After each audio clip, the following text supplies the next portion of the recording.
जैसे ही डैमन ने खोखले तीरों का निरीक्षण किया, एनविल कंधे उचकाकर पीछे झुक गया। खैर, तुम्हारा अंतिम संस्कार। एनविल की नज़र डैमन पर गई, उसका स्वर गंभीर हो गया। शापित अयस्क के दुष्प्रभाव वास्तव में क्या हैं? डैमन समझ सकता था कि बूढ़ा लोहार क्यों चिंतित था। शापित अयस्क का ये नाम यूं ही नहीं रखा गया था, ये कई मायनों में खतरनाक था। डैमन ने बताया, शापित अयस्क जादू को बाधित करने या उसे पूरी तरह से नष्ट करने के लिए जाना जाता है। यह मन के प्रवाह को बाधित कर सकता है, जो इसका सकारात्मक प्रभाव है। लेकिन इसके नुकसान क्या हैं? मतिभ्रम, मानसिक अस्थिरता, बीमारी, शारीरिक कमजोरी, और यह राक्षसों को आकर्षित करता है। ये तो बस शुरुआत है। एनविल ने गंभीरता से सिर हिलाया और सीने से एक तीर निकाला। तीर का सिरा अजीबोगरीब आकार का था, नुकीला सिरा न होकर एक खोखले खोल जैसा। उसने खोल को अलग किया, जिससे उसके नीचे पूरा तीर का सिरा दिखाई दिया, एक काली, गोल आकृति जिसमें एक धुंधली, अशुभ चमक थी। उन्होंने तीर को डैमन की ओर फेंका, जिसने उसके विशेष वजन को देखते हुए उसे आसानी से पकड़ लिया। मैंने इन खोलों को तीर के सिरों को ढकने के लिए डिज़ाइन किया है, ताकि आप इन्हें सुरक्षित रूप से ले जा सकें, एनविल ने एक छोटे खोल को ऊपर उठाते हुए बताया। शापित अयस्क टिप के खुले हिस्से में है। इस आवरण से खतरा कम हो जाता है। हालांकि, ईमानदारी से कहें तो कोई भी समझदार व्यक्ति स्वेच्छा से शापित अयस्क नहीं ले जाएगा। कार्ल्स ने एक तरफ खड़े होकर सहमति में सिर हिलाया। बूढ़े आदमी की बात सही है। यहाँ तक कि अनुभवी योद्धा जो अपनी प्रथम श्रेणी की उन्नति तक पहुँच चुके हैं, जिनमें जादुई प्रभावों के प्रति उल्लेखनीय प्रतिरोध है, शापित अयस्क का उपयोग करने में झिझकते हैं। और जो करते हैं, मान लीजिए कि इसका अंत अच्छा नहीं होता। उसने तीरों की ओर सावधानी से देखा, उसका चेहरा गंभीर था। शापित अयस्क से बने हथियारों ने अपने धारकों को बर्बाद कर दिया है। जैसे वह शापित तलवार जिसने एक शूरवीर को अपने पूरे परिवार का वध करने पर मजबूर कर दिया, या वह हथौड़ा जिसने एक राक्षसी भगदड़ को आकर्षित किया। ये चीज़ दुर्भाग्य के अलावा कुछ नहीं लाती। डैमन ने उनकी चिंताओं को स्वीकार किया, लेकिन दृढ़ बने रहे। मैं जोखिम समझता हूँ, लेकिन जब तक तीर के सिरे इन गोले से ढके रहेंगे, मुझे कोई दिक्कत नहीं होगी, है ना? एनविल ने सिर हिलाया। हाँ, मेरे गोले शापित अयस्क से जितने अचूक हो सकते हैं, उतने ही अचूक हैं। बस लापरवाही मत करना। कार्ल्स ने अपनी बाहें पार कर लीं और अपना सिर थोड़ा हिलाया। फिर भी, सावधान रहो। दुर्भाग्य को आकर्षित करना कभी भी इसके लायक नहीं है। डैमन मुस्कुराया, तीर को अपने नए धनुष में डाला और उसकी परीक्षा लेने के लिए डोरी को पीछे खींचा। जादू की हल्की सी ध्वनि उस हथियार में गूंज रही थी, जो उसकी कारीगरी का प्रमाण थी। दुर्भाग्य, उन्होंने कहा, उनकी आवाज़ शांत लेकिन धमकी भरी थी। यही वह चीज़ है जिसे मैं अपने सभी दुश्मनों पर लाना चाहता हूँ। डैमन ने धनुष की डोरी खींची, उंगलियां स्थिर कीं और तीर छोड़ा। तीर हवा में चीरता हुआ एक हल्की सी सीटी बजाता हुआ सीधे लक्ष्य को चीरता हुआ निकल गया। कार्ल्स की आंखें अविश्वास से चौड़ी हो गईं। ये लक्ष्य से होकर गुजरा। डैमन के चेहरे पर एक हल्की सी मुस्कुराहट आ गई। जैसा कि मैंने सोचा था, खोखले तीर तेजी से चलते हैं और गहराई तक पहुंचते हैं, लेकिन उनमें भी खामियां होती हैं। पब फ्यूचर विज्ञापन। उसने लक्ष्य में छेद की ओर देखा, लगभग प्रभावित हुआ। जब मैं कौवों का शिकार कर रहा था तब ये कहाँ था? एनविल करीब आया, उसकी नज़र तीर से बने छोटे से छेद पर टिकी थी। उसने डैमन की तरफ देखा, उसके चेहरे पर उत्सुकता थी। तुम आंखों पर पट्टी बांधकर कैसे देख पाते हो? डैमन चुप रहा और एनविल जोर से हंस पड़ा। बेहतरीन है ना? इससे आप किसी भी इंसान में साफ छेद कर सकते हैं, कोई दिक्कत नहीं। लोहार ने सोच विचार कर अपनी दाढ़ी पर हाथ फेरा। हालांकि, खोखली नोकें वायुगतिकी को थोड़ा मुश्किल बना देती हैं, और तीर से थोड़ी आवाज़ ज़रूर आती है। हालांकि मैं उसे हल्की सी सीटी की आवाज़ तक कम करने में कामयाब रहा। जब एनविल ने डैमन की ओर देखा तो उसकी मुस्कुराहट और चौड़ी हो गई।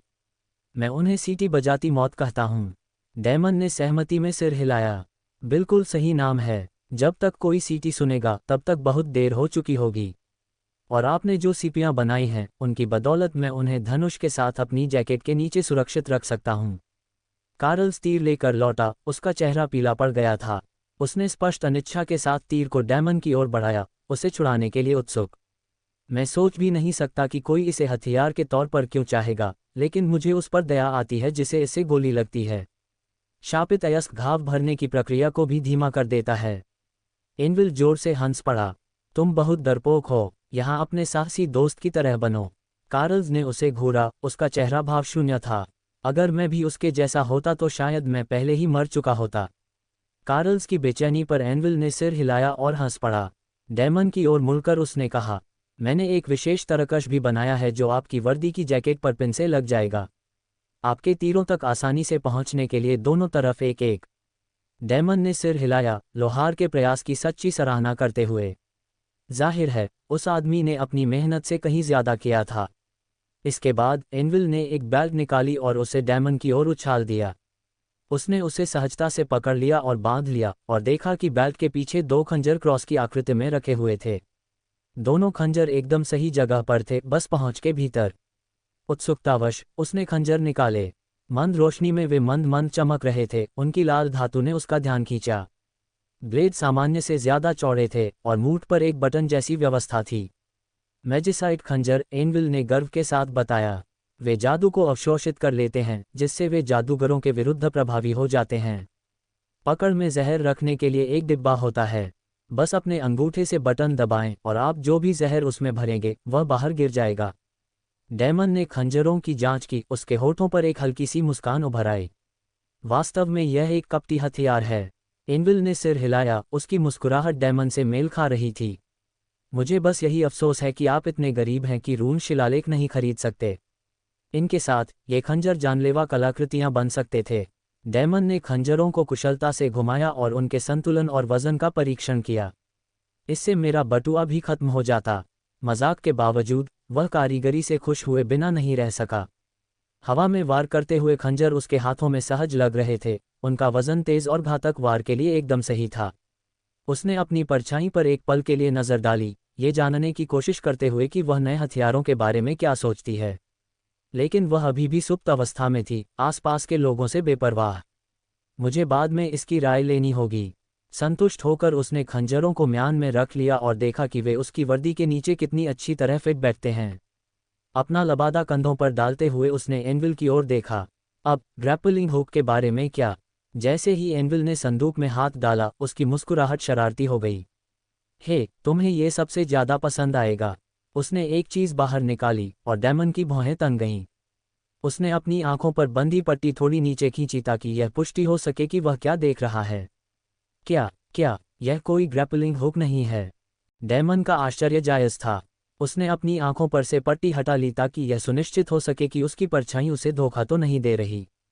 जब से वे कमरे में दाखिल हुए थे, उसने पूरी कोशिश की थी कि वह अपनी परछाई का इस्तेमाल करके संदूक में न झांके। लेकिन अब उसे अपने संयम पर पछतावा हो रहा था।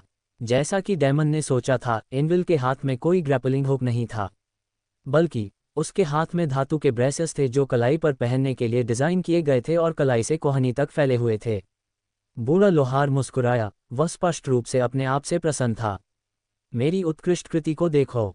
जब एनविल हाथ में ब्रेसेस लिए उसके पास आया तो डेमन की भौहें तन गईं। मुझे लगता है कि आपने मेरे ऑर्डर को किसी और के ऑर्डर के साथ मिला दिया है। एनविल दिल खोलकर हंसा। मुझे नहीं पता था कि उस उदास चेहरे के पीछे तुम्हारे अंदर हास्य की भावना छिपी है। लोहार ने एक ब्रेस को पलटा तो नीचे की तरफ एक छिपा हुआ तंत्र दिखाई दिया। डेमन की आंखें चौड़ी हो गईं जब उसने उस जटिल डिजाइन को देखा।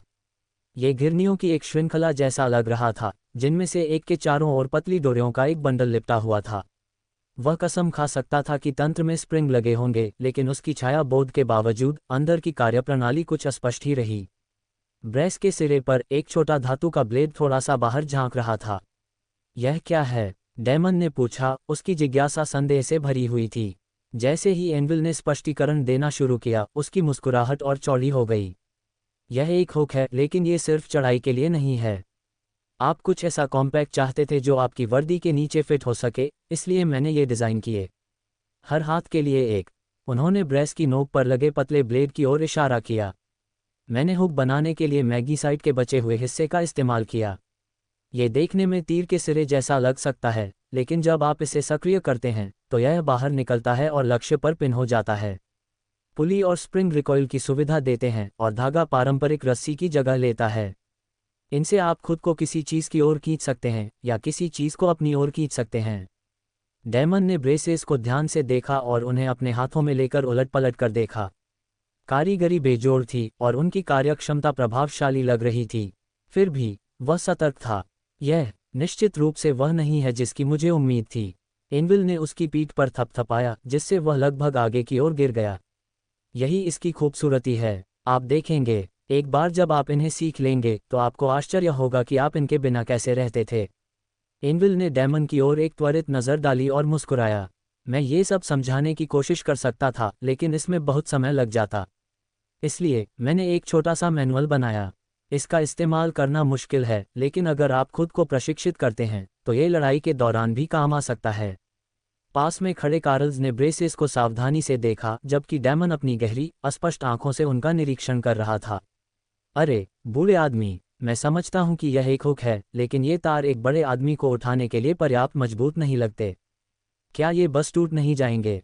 एनविल के जवाब देने से पहले ही डेमन ने अपनी उंगलियां एक तार पर फिराईं। उसके होंठों से एक हल्की सी फुफकार निकली और उसकी उंगली पर एक पतला सा घाव दिखाई दिया। ये क्रिस्टल अराचने का जाल है, या यूं कहें कि इसके धागे हैं, डेमन बुदबुदाया।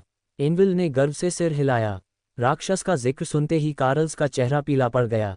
क्रिस्टल अरेक्ने एक मकड़ी जैसा जीव था जिससे अनुभवी साहसी भी डरते थे और तीसरी श्रेणी या उससे भी ऊंची श्रेणी के जीवों को भी मार डालने में सक्षम था। उसका जाल स्टील से भी ज्यादा मजबूत था और उसका शरीर उससे भी ज्यादा खतरनाक। तुम्हारे हाथ ऐसी चीज कैसे लगी? कार्ल्स ने पूछा, उसकी आवाज थोड़ी कांप रही थी। पब फ्यूचर विज्ञापन। एनविल ने सहजता से कंधे उचका दिए। यह इतना महंगा नहीं है। ज्यादातर लोग सिर्फ इस जानवर के मनकोर और मजबूत शरीर की परवाह करते हैं। इसके जाल इतने तीखे होते हैं कि उन्हें संभालना मुश्किल होता है, इसलिए आमतौर पर उन्हें फेंक दिया जाता है। आपकी खुशकिस्मती है कि मुझे दूसरों द्वारा फेंकी गई चीज़ों का इस्तेमाल करने का हुनर आता है। डेमन ने अपनी आस्तीनें ऊपर चढ़ाईं और ब्रेसेस अपनी बाहों पर बांध लिए। वे आश्चर्यजनक रूप से आरामदायक लग रहे थे, मानो खास तौर पर उसके लिए ही बने हों। उसने बेल्ट कसी और एनविल की तरफ देखा। मैं इसे कैसे इस्तेमाल करूं? एनविल ने उसे विस्तृत आरेखों और निर्देशों से भरी एक छोटी सी पुस्तक दी। ये मैनुअल है, इसे पढ़ो। डेमन ने सिर हिलाया और मैनुअल को अपने लबादे में रखने से पहले कुछ देर तक पृष्ठों को पलटा। जरूर, लेकिन असल में मुझ पर आपका कितना बकाया है? एनविल ने अपना सिर हिलाया। जैसा कि मैंने पहले कहा, अतिरिक्त काम के लिए 10,000 रुपये लगेंगे। मैं एक पैसा भी ज्यादा नहीं लूंगा। कार्ल्स ने भौहें चढ़ाईं। इसे बनाने में कुछ हजार से ज्यादा खर्च हुआ होगा। हालांकि डेमन पैसे देने के लिए अनिच्छुक था, लेकिन उसे यह स्वीकार करना पड़ा कि एनविल ने संभवतः स्वयं ही अधिकांश खर्च वहन किया होगा। एनविल ने अपनी बाहें पार कर लीं। मेरा काम मेरा गौरव है। मैंने 10,000 कहा था और यही अंतिम है। अगर आपको पसंद नहीं आया तो सामान यहीं छोड़ दीजिए, मैं आपका अयस्क वापस कर दूंगा। डेमन ने शर्तें स्वीकार करते हुए आह भरी, ठीक है, वैसे भी मैं ज्यादा पैसे नहीं देना चाहता था। एनविल मुस्कुराया, यही तो भावना है। उपकरण का परीक्षण करने के लिए उत्सुक, डेमन ने मैनुअल में दिए गए पहले निर्देशों का पालन किया। उसने एक प्रशिक्षण डमी पर निशाना साधा, जिससे तंत्र सक्रिय हो गया। हुक एक हल्की सी फुफकार के साथ बाहर निकला और लक्ष्य में धंस गया। डोरियां इतनी पतली थीं कि लगभग अदृश्य थीं। उसने मैनुअल का अगला भाग खोला और डमी को अपनी ओर खींचने की कोशिश की, लेकिन उसने स्प्रिंग के खिंचाव बल का सही अंदाजा नहीं लगाया और अपना संतुलन खो दिया। आगे की ओर खींचा और डमी से सिर के बल टकरा गया। आह, मेरा सिर! डेमन कराहते हुए जमीन पर गिर पड़ा। एनविल और कार्ल्स ने एक दूसरे को देखा और फिर जोर से हंस पड़े। कार्ल्स ने अपना पेट पकड़ लिया। मुझे यकीन नहीं हो रहा। महान फैंटम किसी नौसिखिए की तरह लड़खड़ा रहा है। एनविल ने इशारा किया, उसके चेहरे पर हंसी के आंसू बह रहे थे। सावधान बच्चे, तुम्हें प्रतिक्षेप की आदत डालनी होगी। डेमन अजीब तरह से उठा और अपना सिर रगड़ने लगा। दर्द उसके गर्व से ज्यादा चुभ रहा था। उसने अपनी आंखों पर बंधी पट्टी वापस खींच ली, अपनी शर्मिंदगी छिपाने के लिए, न कि अपनी परछाई से आने वाली अतिरिक्त जानकारी को छिपाने के लिए। ठीक है, मैं इसे ध्यान में रखूंगा। कुछ और करने से पहले मुझे शायद पूरी मैनुअल पढ़ लेनी चाहिए। अगर मैं सावधान नहीं रहा तो मैं दीवार पर एक दाग बनकर रह जाऊंगा। एनविल ने बुद्धिमानी से सिर हिलाया। ये खतरनाक है, जरूर, लेकिन मैंने इसे इसलिए बनाया क्योंकि मुझे पता था कि तुम इसे समझ जाओगे। ये तार सिर्फ हाथापाई के लिए नहीं है, ये किसी का गला घोंटने के लिए भी बिल्कुल सही हैं। कार्ल्स ने गहरी सांस ली। मुझे ऐसा क्यों लग रहा है कि आपने उसे हत्या का एक औजार थमा दिया है, जबकि उसे तो बस एक हुक चाहिए था। डेमन चुपचाप ब्रेसेस का निरीक्षण कर रहा था। उनका वजन अब उसे जाना पहचाना लग रहा था। वह उनके दर्जनों इस्तेमाल सोच चुका था। जैसे ही उसने अपनी परछाई पर नजर डाली, उसे लगा कि वह उसे देख रही है। उसकी नज़र से उसे अपनी एक झलक मिली। उसके चेहरे पर एक हल्की, खतरनाक मुस्कान फैल गई। एनविल की कार्यशाला में बैठे बैठे डैमन की मांसपेशियों में दर्द हो रहा था, थकान की खटास उसके शरीर में रेंग रही थी। उसने पिछले 3 घंटे लोहार की अव्यवस्थित दुकान में बिताए थे और उस उपकरण के नियंत्रण में महारत हासिल की थी जिसे अब वह ऑनिडायरेक्शनल गियर कहता था। एनविल द्वारा गढ़े गए जटिल तंत्र के लिए ये नाम बिल्कुल सही लगा। पहले वाली लयबद्ध हथौड़ों की आवाज़ अब नहीं रही, एक तरह का शोक था। शहर के बाकी लोगों की तरह एनविल भी दयालु शिकारी कामेन वेले की मौत का शोक मना रहा था। कामेन की मौत का पता चले कुछ दिन हो चुके थे। पूरा शहर अंतिम संस्कार के लिए इकट्ठा हुआ था, हालांकि दफनाने के लिए कोई लाश नहीं थी, बस कुछ निजी सामान थे जो उस शख्सियत का प्रतीक थे जो वह था। ज्यादातर लोगों का मानना था कि उसके शरीर को किसी राक्षस ने खा लिया होगा। वे गलत नहीं थे, डैमन ने उसे निगल लिया था। जब वह मैनुअल को पलट रहा था और गियर के जटिल नियंत्रणों को समझ रहा था, तो एनविल ने कामेन के बारे में उदास स्वर में बात की, उसकी आवाज में दुख की झलक थी। इस बीच डैमन ने कार्ल्स को सामान लाने और एनविल को देने के लिए 10,000 ज़ेनी निकालने के लिए एक काम पर भेजा था।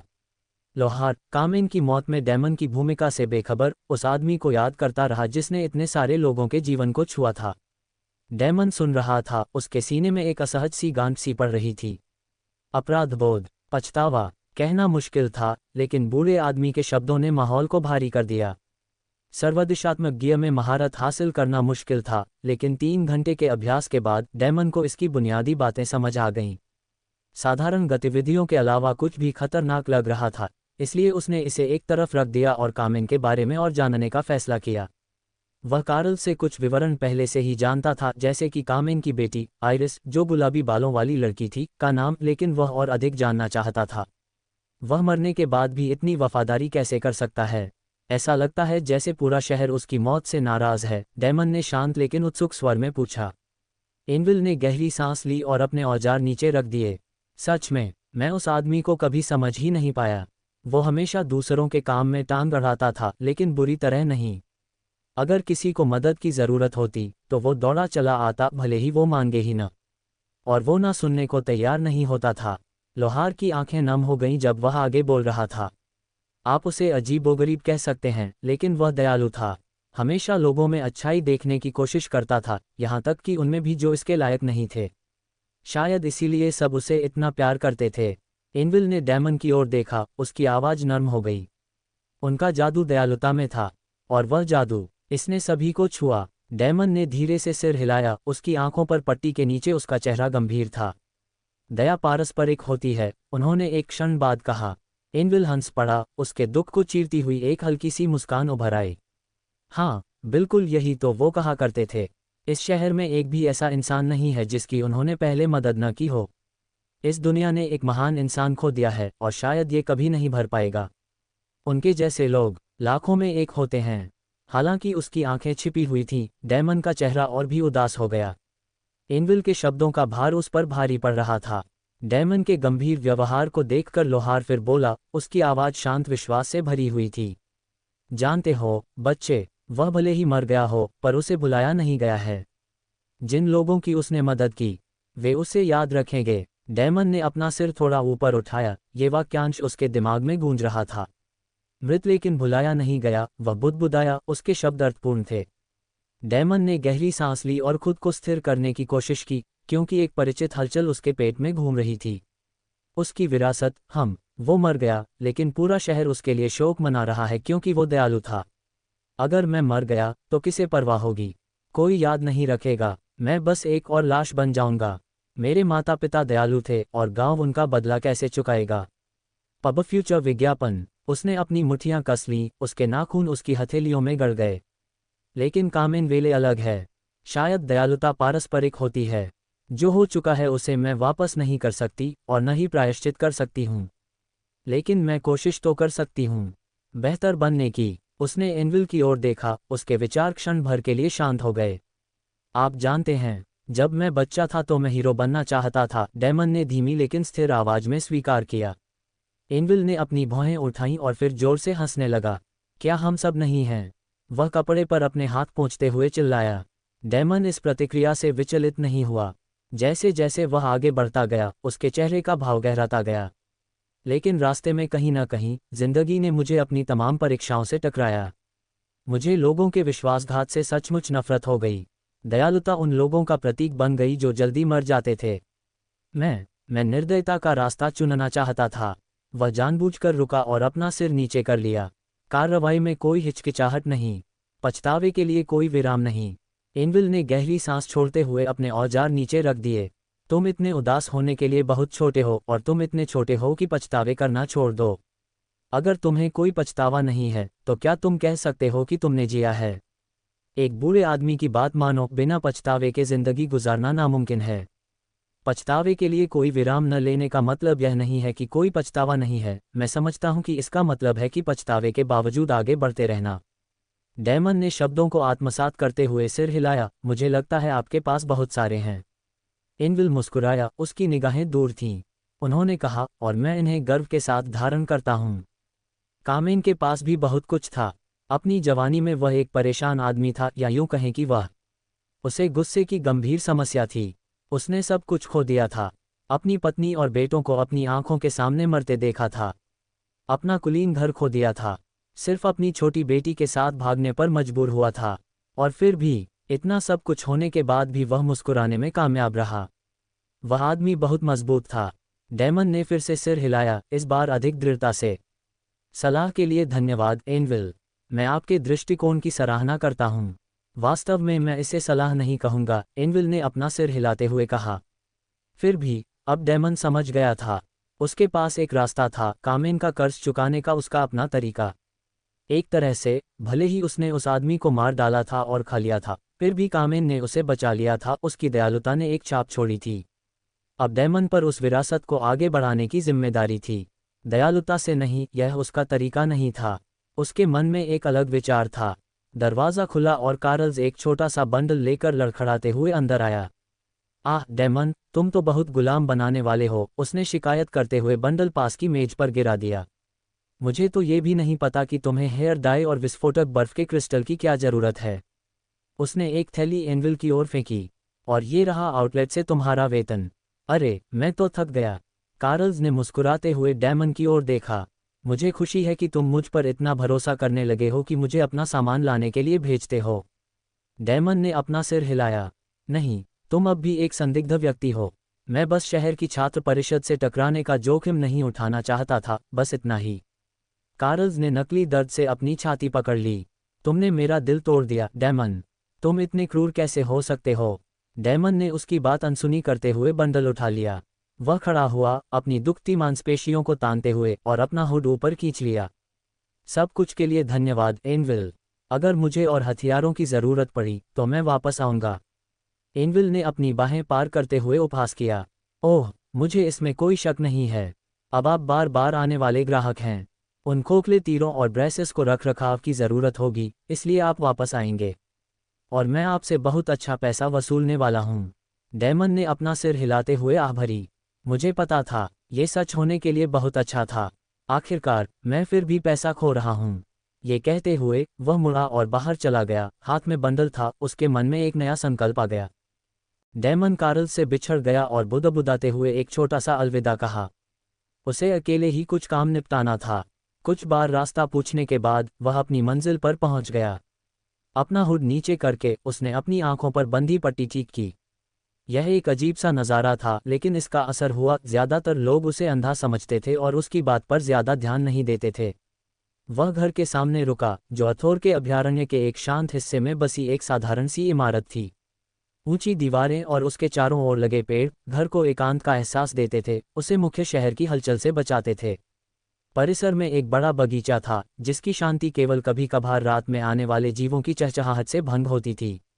डैमन की छाया बोध शक्ति का विस्तार हुआ और वह पूरे घर को अपनी गिरफ्त में ले लिया। उसकी इंद्रियां घर और मैदान को टटोल रही थीं।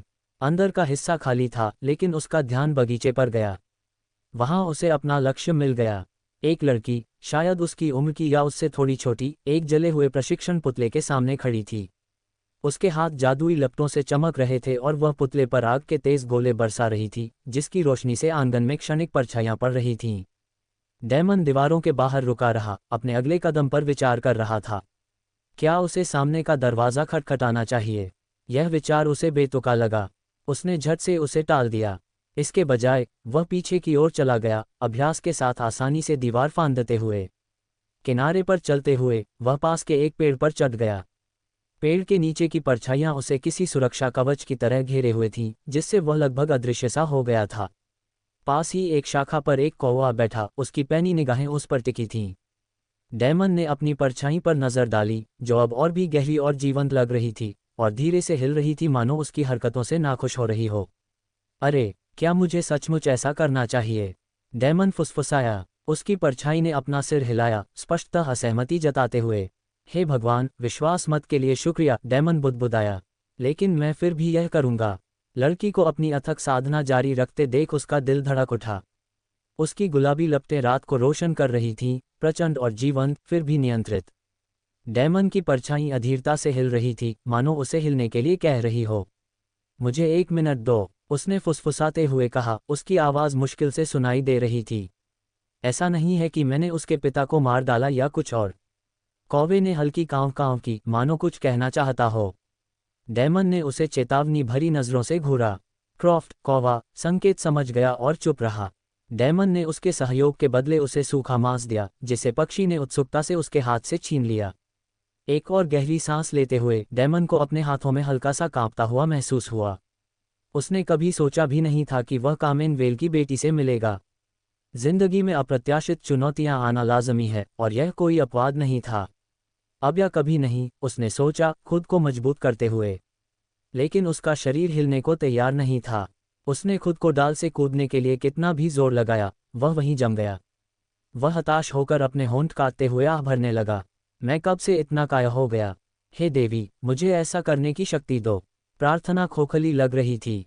डैमन जानता था कि उसे ईश्वरीय हस्तक्षेप की उम्मीद नहीं करनी चाहिए, खासकर अपने जैसे किसी व्यक्ति के लिए, एक चोर, एक हत्यारा, और सबसे बढ़कर एक अविश्वासी। हार मानकर वह पेड़ के तने से टिक गया और अभी देखने का फैसला किया। आंगन में हल्की सी लैंप की रोशनी थी, जो लड़की और उसके आसपास के वातावरण पर एक गर्म चमक बिखेर रही थी। आज रात चांद नहीं थे, जिससे आसमान अंधेरा और अशुभ लग रहा था।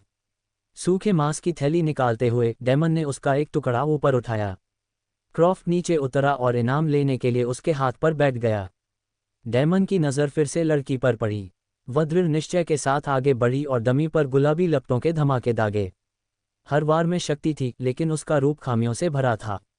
डैमन ने कहा, उसमें क्षमता है, लेकिन उसकी तकनीक में सुधार की जरूरत है। जादू में कमज़ोर होने के बावजूद उसने इस विषय पर काफ़ी पढ़ा था। दरअसल, उन्नत जादुई सिद्धांतों के प्रति उसके जुनून के कारण ही वह अपनी पहली तिमाही की सेमेस्टर परीक्षा में फेल हो गया था। प्रथम वर्ष की परीक्षा की तैयारी करते समय द्वितीय वर्ष की सामग्री कौन पढ़ता है? उसने कड़वाहट से सोचा, और यह याद आते ही वह लगभग शर्मा गया। बेशक, ये पूरी तरह से उसकी गलती नहीं थी। मार्कस ने जानबूझकर उसे गलत सेमेस्टर की पढ़ाई की सामग्री देकर फंसाया था। डैमन ने ये सोचकर सिर हिलाया, मैं किसी दिन उस आदमी को मार डालूंगा। फिर भी, इस भूल के कुछ सकारात्मक पहलू भी थे। डैमन के पास अब उच्च स्तरीय ज्ञान का भंडार था, और समय के साथ उसने बुनियादी बातें भी सीख ली थीं। दुर्भाग्य से, उसके कमज़ोर मान भंडार और उचित मंत्र उच्चारण के अनुभव की कमी बड़ी बाधाएं बनी रहीं। अपने सारे सैद्धांतिक ज्ञान के बावजूद मैं अभी भी सिल्विया मूनवेल जैसी किसी व्यक्ति से मीलों पीछे हूं, उसने भौहें चढ़ाते हुए सोचा। फिलहाल डैमन अपने स्थान पर बैठ गया, उसकी आलोचनात्मक निगाहें आइरिस वेल की हर हरकत का विश्लेषण कर रही थीं। डैमन ने उसके जंगली रूप को देखकर अपना सिर हिलाते हुए आह भरी। आप ये गलत कर रहे हैं, उन्होंने कहा। उनकी आवाज़ शांत थी, लेकिन उसमें तीखी आलोचना का भाव था। आंगन में खड़ी लड़की चौंककर इधर उधर घूमकर बीच में ही ठिठक गई। उसकी आंखें बेतहाशा घूम रही थीं, आवाज़ का स्रोत ढूंढने की कोशिश कर रही थीं। किसने कहा? उसने पूछा। उसकी आवाज़ थोड़ी कांप रही थी। उसका चेहरा उदास था, लेकिन उसके हाथ उसके डर को जाहिर कर रहे थे। गुलाबी लपटें बुझने पर उसके हाथ कांप रहे थे। डैमन पेड़ के सहारे झुक गया, घनी परछाइयों से छिपकर। उसकी बढ़ती घबराहट देखकर वह मुस्कुराया। आप अपना पैसा बर्बाद कर रहे हैं, उन्होंने आगे कहा। उनकी आवाज़ पूरे यार्ड में गूंज रही थी। यदि आप एक उचित जादू विस्फोट मंत्र बनाना चाहते हैं, तो आपको अपने मन को संपीड़ित करना होगा। इसे भागने न दें। उसके शब्दों से उसकी आंखें चौड़ी हो गईं, और अंधेरे को देखते हुए उसका सिर इधर उधर हिलने लगा। मुझे जवाब दो, तुम कौन हो? वह चिल्लाई, उसका स्वर अब और भी हताश हो गया था। डैमन ने अपने विकल्पों पर विचार किया, फिर रहस्यमयी अभिनय करने का फैसला किया। इस तरह ये ज्यादा मनोरंजक था। मुझे डर की बू आ रही है, उसने धीमी और ताना मारते हुए कहा। क्या तुम डर गए हो? आइरिस ने अपने दांत पीस लिए, उसका डर गुस्से में बदल गया। बस कमीने, मैं इस पूरी जगह को जला दूंगी, वह चिल्लाई, उसके हाथों में गुलाबी लपटें उठने लगी जो गरजने लगीं। डेमन धीरे से हंसा। सच में अब तुम्हें इस पर दोबारा सोचना चाहिए। अपना घर जला दो और तुम्हें सड़कों पर रहना पड़ेगा। यकीन मानो, यह अच्छा विचार नहीं है। उसका रुख युद्ध के लिए तैयार स्थिति में आ गया, उसकी लपटें और अधिक तेज और गर्म हो गईं। मुझे कोई आपत्ति नहीं, वह गुर्राए, उसकी आंखें दृढ़ निश्चय से भरी थीं। डेमन ने अपने बालों में हाथ फेरते हुए आह भरी। क्या ये लड़की पागल है? कितनी गुस्सैल है, उसने सोचा। यह महसूस करते हुए कि स्थिति तेजी से बिगड़ रही है, वह खड़ा हुआ और पेड़ से छलांग लगाकर एक हल्की सी आवाज के साथ आंगन में उतरा। शांत हो जाओ, उसने नकली आत्मसमर्पण में हाथ उठाते हुए कहा। मैं तुम्हारा दुश्मन नहीं हूं। इससे पहले कि वह अपनी बात पूरी कर पाता, दो धधकते हुए आग के गोले उसकी ओर तेजी से बढ़े, उनकी गर्मी से हवा झुलस रही थी। क्या क्या वह पागल है? डेमन ने सोचा और सहज रूप से झुक गया और लुढ़क गया, जलते हुए प्रक्षेप्यों से बाल बाल बच गया।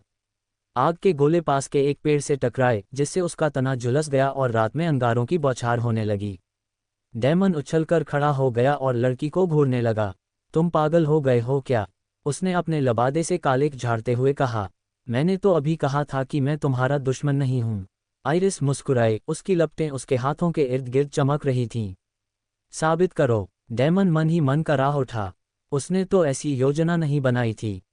डेमन ने उसकी तीखी बातों पर मुस्कुराते हुए अपनी बाहें सहजता से पार कर लीं। क्या पटाखा है, उसने उसके विद्रोही रुख को देखते हुए सोचा। लड़की उसके सामने खड़ी थी, उसके छोटे गुलाबी बाल पसीने से भीगे हुए थे। उसने भूरे रंग की पैंट और सफ़ेद कमीज पहनी हुई थी, दोनों घिसी हुई और फटी हुई, जो उसके लगातार प्रशिक्षण का सबूत थी। उसकी तीखी नीली आंखें उसे संदेह और उग्र निश्चय से घूर रही थीं। उसने अपना सिर थोड़ा झुकाते हुए आह भरी, मुझे लग रहा है कि तुम मेरी बात नहीं सुनोगे। उसने अपनी आंखें और भी सिकोड़ लीं, उसके हाथों में लपटें अशुभ रूप से टिमटिमा रही थीं। ओह हाँ, आपको ऐसा कैसे लगा? उसने उसके हाथ में पकड़े आग के गोलों की ओर इशारा किया। खैर, शुरुआत के लिए, आप सचमुच आग का एक गोला पकड़े हुए हैं और ऐसा लग रहा है जैसे आप मुझे जला देने के लिए तैयार हैं। उसने अपनी सतर्कता कम नहीं की, उसकी अभिव्यक्ति कठोर होती गई। मेरे घर के आंगन में घुसने वाला वह संदिग्ध आदमी, जो किसी नकाबपोश बदमाश की तरह कपड़े पहने हुए है, कह रहा है मुझे विकृत या बलात्कारी चिल्लाना चाहिए और तुम्हें घसीट कर ले जाना चाहिए। डेमन इस धमकी से अंदर ही अंदर घबरा गया, क्योंकि उसे पता था कि यह उसके लिए कितनी परेशानी वाली बात होगी। और फिर भी, आपने ऐसा नहीं किया है, उन्होंने कहा, उनकी आवाज़ शांत लेकिन स्पष्ट थी। उसने उसे घूरा, उसके हाथ कस गए। मैं तुम्हें शक का फायदा दे रही हूं। मुश्किल से, डेमन धीरे से हंसा, उसकी आवाज़ शांत रात में गूंज रही थी। तो फिर आगे बढ़ो, जितना चाहो चिल्लाओ, तुम्हारी आवाज़ इतनी दूर तक नहीं जाएगी कि कोई तुम्हें सुन सके। उसका चेहरा थोड़ा पीला पड़ गया और उसकी निगाहें अपने आसपास के वातावरण पर टिक गईं, मानो उसे उसके शब्दों में सच्चाई का एहसास हो गया हो। उसकी हिचकिचाहट देखकर डेमन ने अपना स्वर नर्म कर दिया। लेकिन इसकी कोई ज़रूरत नहीं है। मैं तुम्हें चोट पहुंचाने के लिए यहाँ नहीं हूँ। उसने हाथ बढ़ाकर अपना हुड नीचे किया, जिससे उसका पीला चेहरा दिखाई दिया। उसकी नीली आंखें चौड़ी हो गईं जब उसने उसकी आंखों पर बंधी काली पट्टी देखी। उसके काले बाल उसके चेहरे को घेरे हुए थे, जिससे वह थोड़ा उदास लग रहा था, हालांकि उसके चेहरे पर अब भी एक हल्की, लगभग चंचल मुस्कान थी। क्या तुम अंधे हो? उसने हिचकिचाते हुए पूछा। डेमन ने सिर हिलाया, इस समय तो हाँ, लेकिन मैं दुनिया को अपने तरीके से अच्छी तरह देख सकता हूँ। वह उसे घूर रही थी, स्पष्ट रूप से भ्रमित थी, लेकिन उसे तत्काल कोई खतरा महसूस नहीं हो रहा था। तुम यहाँ क्यों हो? क्या तुम मेरे पिता के दोस्त हो? उसकी बातें सुनकर डेमन का दिल बैठ गया, उसकी छाती अपने पिछले कर्मों के बोझ तले दब गई। वह थोड़ा झिझका, फिर सावधानी से जवाब दिया, शायद यूं कहें कि मैं अपनी जानकारिणी हूँ। उसकी आंखें झुक गईं, उसका चेहरा धुंधला गया। वह मर चुका है, तुम्हारा जो भी कर्ज था, वह चुका दिया गया है। अब तुम जा सकते हो। पब फ्यूचर विज्ञापन। उसने धीरे से अपना सिर हिलाया। क्या आप अकादमी में प्रवेश नहीं चाहते? उसके प्रश्न पर उसका सिर अचानक ऊपर उठा, उसके सतर्क व्यवहार के बावजूद उसकी रुचि जागृत हो गई। मैं जानता हूँ, लेकिन इसका तुमसे क्या लेना देना है? डेमन ने सोच समझकर एक कदम आगे बढ़ाया, उसका स्वर स्थिर था। मैं आपको अंदर आने में मदद कर सकता हूँ। उसने अपनी भौहें उठाईं और संदेह से अपनी बाहें पार कर लीं। अरे सच में? और तुम ऐसा कैसे करने की योजना बना रहे हो? मुझे मत बताओ कि तुम्हारे पास कोई सुनहरा टिकट या कुछ और है। वह धीरे से हंसा और अपना सिर हिलाया। कोई सुनहरा टिकट नहीं, लेकिन मैं प्रवेश परीक्षा पास करने के लिए आपको प्रशिक्षण देने में मदद कर सकता हूँ। उसने उसे सावधानी से देखा, जबकि वह अपने होंठ काट रहा था, झिझक रहा था लेकिन दृढ़ था। मेरे प्रशिक्षु बन जाओ। एक क्षण के लिए आइरिस उसे बस देखती रही, फिर जोर से हंस पड़ी। उसकी आवाज़ अविश्वास से भरी हुई थी। उफ़, हा हा हा, क्या तुम सच में ऐसा कह रहे हो? तुम चाहते हो कि मैं तुम्हारा प्रशिक्षु बनूं? जैसे ही उसने उसे घूरा, उसकी हंसी धीमी पड़ गई, उसका स्वर फिर से तीखा हो गया। पागल हो क्या? तुम मुझसे मुश्किल से ही बड़े हो और तुम तो ताकतवर भी नहीं दिखते। सच कहूं तो तुम ऐसे दिखते हो जैसे तेज हवा का झोंका तुम्हें गिरा देगा। तुम तो खुद ही अकादमी की प्रवेश परीक्षा में फेल हो जाओगे, किसी और को ट्रेनिंग देने की तो बात ही छोड़ो। डेमन शांत रहा, अपनी परछाई से उसकी प्रतिक्रिया को गौर से देखता रहा। उसकी बातों के बावजूद वह उसकी जिज्ञासा और उसके उग्र बाहरी आवरण के नीचे छिपी हुई जिज्ञासा की हल्की सी झलक महसूस कर सकता था। वह मेरी परीक्षा ले रही है, उसने सोचा। उसके होठों पर एक मुस्कुराहट उभर आई। उसे दिखाने का समय आ गया है कि मैं जितना दिखता हूँ उतना कमज़ोर नहीं हूँ। मुझे यह मानने में झिझक हो रही है कि वह सही है। मैं प्रवेश परीक्षा में पास नहीं हो पाया। धिक्कार है, मैं एक ऐसे पिछले दरवाजे से आया जिसका मैं हकदार भी नहीं था। लेकिन अब मैं पहले जैसा नहीं रहा। मुझमें ज़्यादा हुनर नहीं है, लेकिन मैं अकादमी के बारे में बहुत कुछ जानता हूँ। जिन चीज़ों के बारे में मुझे नहीं पता, उनके लिए मैं मदद ले सकता हूँ। मैं उसके साथ संसाधन साझा कर सकता हूँ। इसलिए ये कुछ ऐसा है जो मुझे करना ही होगा। डेमन ने अपनी अभिव्यक्ति को शांत रखते हुए आभरी। बेतुका मत बनो, मैं वास्तव में बहुत मजबूत हूँ। अब समय आ गया है कि मैं इस मामले में अपना रास्ता बना लूँ। आइरिस ने अपनी भौहें उठाईं, उसके चेहरे पर संदेह साफ झलक रहा था। तुम मजबूत? तुम तो ऐसे नहीं दिखते। डेमन ने अपना लबादा थोड़ा पीछे खींचा, जिससे उसके नीचे अकादमी की वर्दी का जटिल डिज़ाइन दिखाई देने लगा। मंद रोशनी में काले और सुनहरे रंग की कढ़ाई हल्की सी झिलमिला रही थी, और अकादमी का प्रतीक चिन्ह उसकी छाती पर चमक रहा था। बेशक उसने पहले ही शर्म का ब्रोच उतार दिया था। उसकी आंखें उस पर टिकी रहीं, उसकी सतर्क अभिव्यक्ति के पीछे जिज्ञासा झलक रही थी। डेमन मन ही मन मुस्कुराया। आखिरकार आपका ध्यान आकर्षित हो गया है ना? आइरिस एक कदम और आगे बढ़ी, उसकी नज़र वर्दी पर टिकी रही। उसने अपने होंठ काट लिए, उसकी आंखें सिकुड़ गईं। तो क्या हुआ? अकादमी में बहुत सारे छात्र हैं। आप वास्तव में कितने मजबूत हैं? डेमन इसी सवाल का इंतजार कर रहा था। उसने अपनी बाहें क्रॉस करके सिर थोड़ा झुका लिया, उसकी आवाज़ में बनावटी उदासीनता झलक रही थी। ओह, मैं ज़्यादा मजबूत नहीं। मैंने अपने साल के सबसे मजबूत छात्रों को ही हराया था। कोई बड़ी बात नहीं। मैंने तो लिलिथ एस्ट्रानोवा से भी मुकाबला किया था। उसकी आंखें चौड़ी हो गईं, उसकी सांसें थोड़ी सी रुक गईं। बिल्कुल नहीं, तुमने छात्र परिषद अध्यक्ष से लड़ाई की। डेमन ने तुरंत कोई प्रतिक्रिया नहीं दी, क्योंकि उसके शब्दों का भार उसके मन में गहराई तक उतर गया। मैं उसके खिलाफ गया। मैंने कभी नहीं कहा कि मैंने उससे लड़ाई की। उन्होंने अपनी अभिव्यक्ति को तटस्थ रखा, तथा उसे अपने अस्पष्ट कथन का गलत अर्थ निकालने दिया। असल में, हारने के बाद भी वह मुझमें बहुत दिलचस्पी रखती है। मैं अकादमी के उन कुछ लोगों में से एक हूँ जिन्हें उसे नाम से पुकारने की अनुमति है। आइरिस का सदमा और गहरा गया। बेशक, ये पूरी तरह झूठ नहीं था। लिलिथ ने उसे उसके नाम से पुकारने को कहा था, और वह उसमें दिलचस्पी रखती थी। हालांकि उसकी दिलचस्पी उसे ढूंढने की चाहत से थी, प्रशंसा से नहीं। लेकिन आइरिस को यह जानने की कोई ज़रूरत नहीं थी। आइरिस ने अपना सिर झुका लिया, उसका संदेह उसके नए विस्मय से संघर्ष कर रहा था। क्या ऐसा है? तब तो आप कम से कम प्रथम श्रेणी की उन्नति तक पहुंच गए हैं। डेमन की आंखें झपक गईं, लेकिन उसने जल्दी से खुद को संभाल लिया। नहीं, लेकिन तो फिर हमारे पास बात करने के लिए और कुछ नहीं है। डेमन उसकी अचानक बर्खास्तगी से चौंक गया और उसकी पलकें झपकाईं। क्या हम, ये लड़की? वह हल्के से हंसा और अपना संयम पुनः प्राप्त किया। मुझे लगता है आपने मेरे जैसे लोगों के बारे में नहीं सुना होगा। मैं अपने साल का सबसे मशहूर छात्र हूँ। सभी प्रोफेसरों की नज़र मुझ पर थी, हालांकि अब वे मुझसे घृणा करते हैं। आइरिस ने उपहास किया, उसका संदेह पूरी ताकत से लौट आया। तो क्या हुआ? तुम तो बस एक आदमी हो। डेमन ने अपनी चिड़चिड़ाहट को दबाते हुए अपने गाल के अंदर वाले हिस्से को काट लिया। मैं तुम्हें क्या बताऊं? 2 लाख ज़ेनी बनाना चाहते हो? उसकी भौहें तन गईं। मुझे खुद को वेश्यावृत्ति में बेचने में कोई दिलचस्पी नहीं है, माफ़ करना। उसने कराहने की इच्छा को दबा लिया। उसका धैर्य जवाब दे रहा था। अरे रईस, लोग वेश्यावृत्ति को क्या समझते हैं? वेश्यावृत्ति तो सस्ती होती। उन्होंने अकादमी द्वारा जारी अपना पेजर उठाया, जो उनके हाथ में हल्की सी चमक रहा था। चलो द्वंद्व युद्ध करते हैं। अगर तुम जीत गए तो मैं तुम्हें 2 लाख ज़ेनी दूंगा। अगर तुम हार गए तो तुम मेरे प्रशिक्षु बन जाओगे। आइरिस ने अपनी बाहें पार करते हुए फिर से उपहास किया, जैसे कि क्या मैं पागल लग रहा हूं? मैं एक अकादमी के छात्र के साथ जादुई द्वंद्व युद्ध क्यों करूंगा?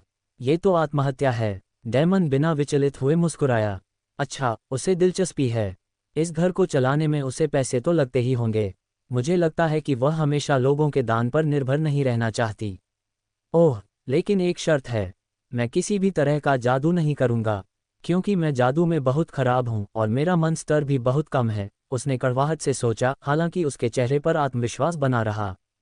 आइरिस ने अपनी आंखें सिकोड़ लीं। वह अभी भी संशय में थी, लेकिन स्पष्ट रूप से प्रलोभन में थी। डेमन ने उसे और आगे धकेलने का निर्णय लिया।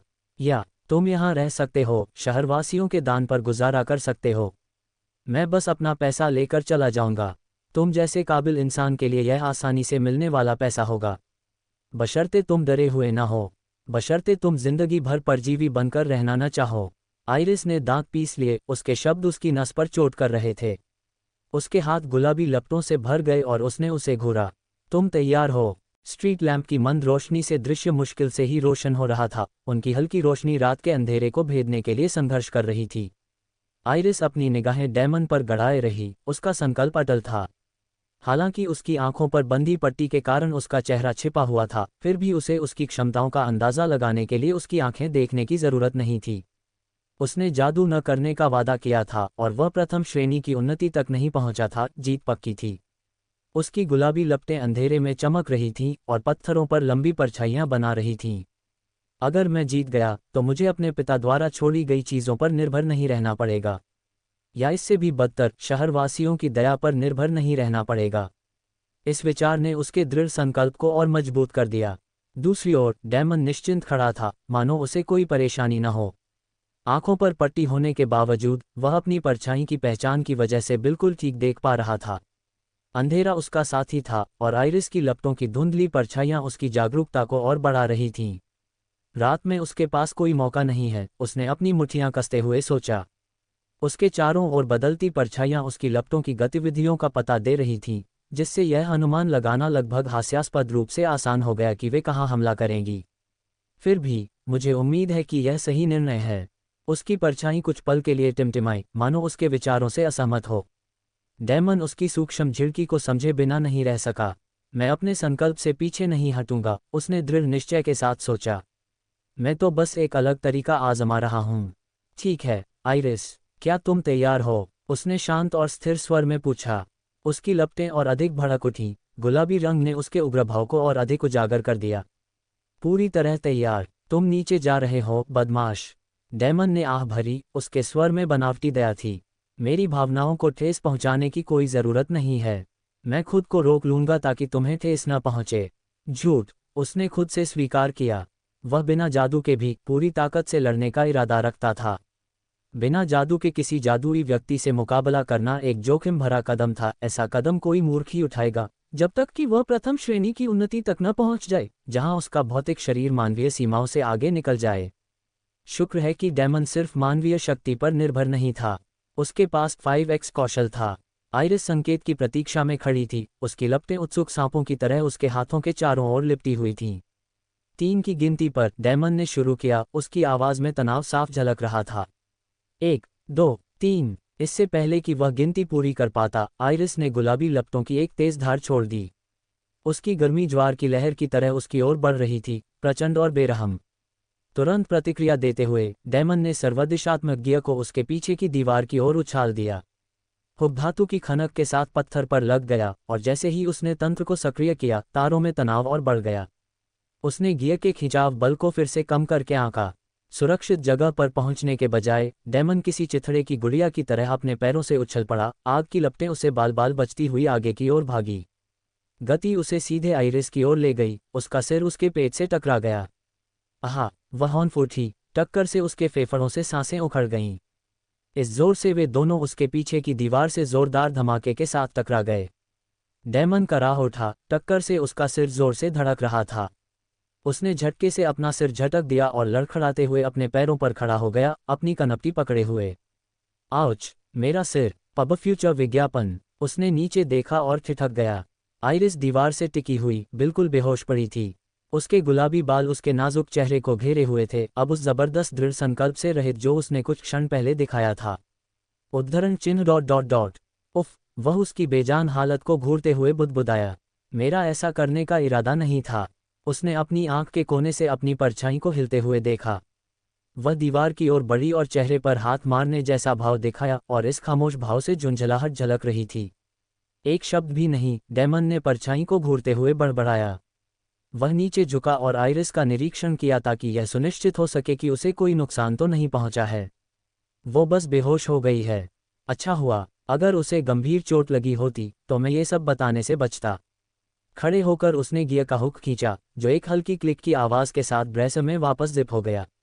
उसने एक बार फिर बेहोश लड़की की तरफ देखा और आह भरी।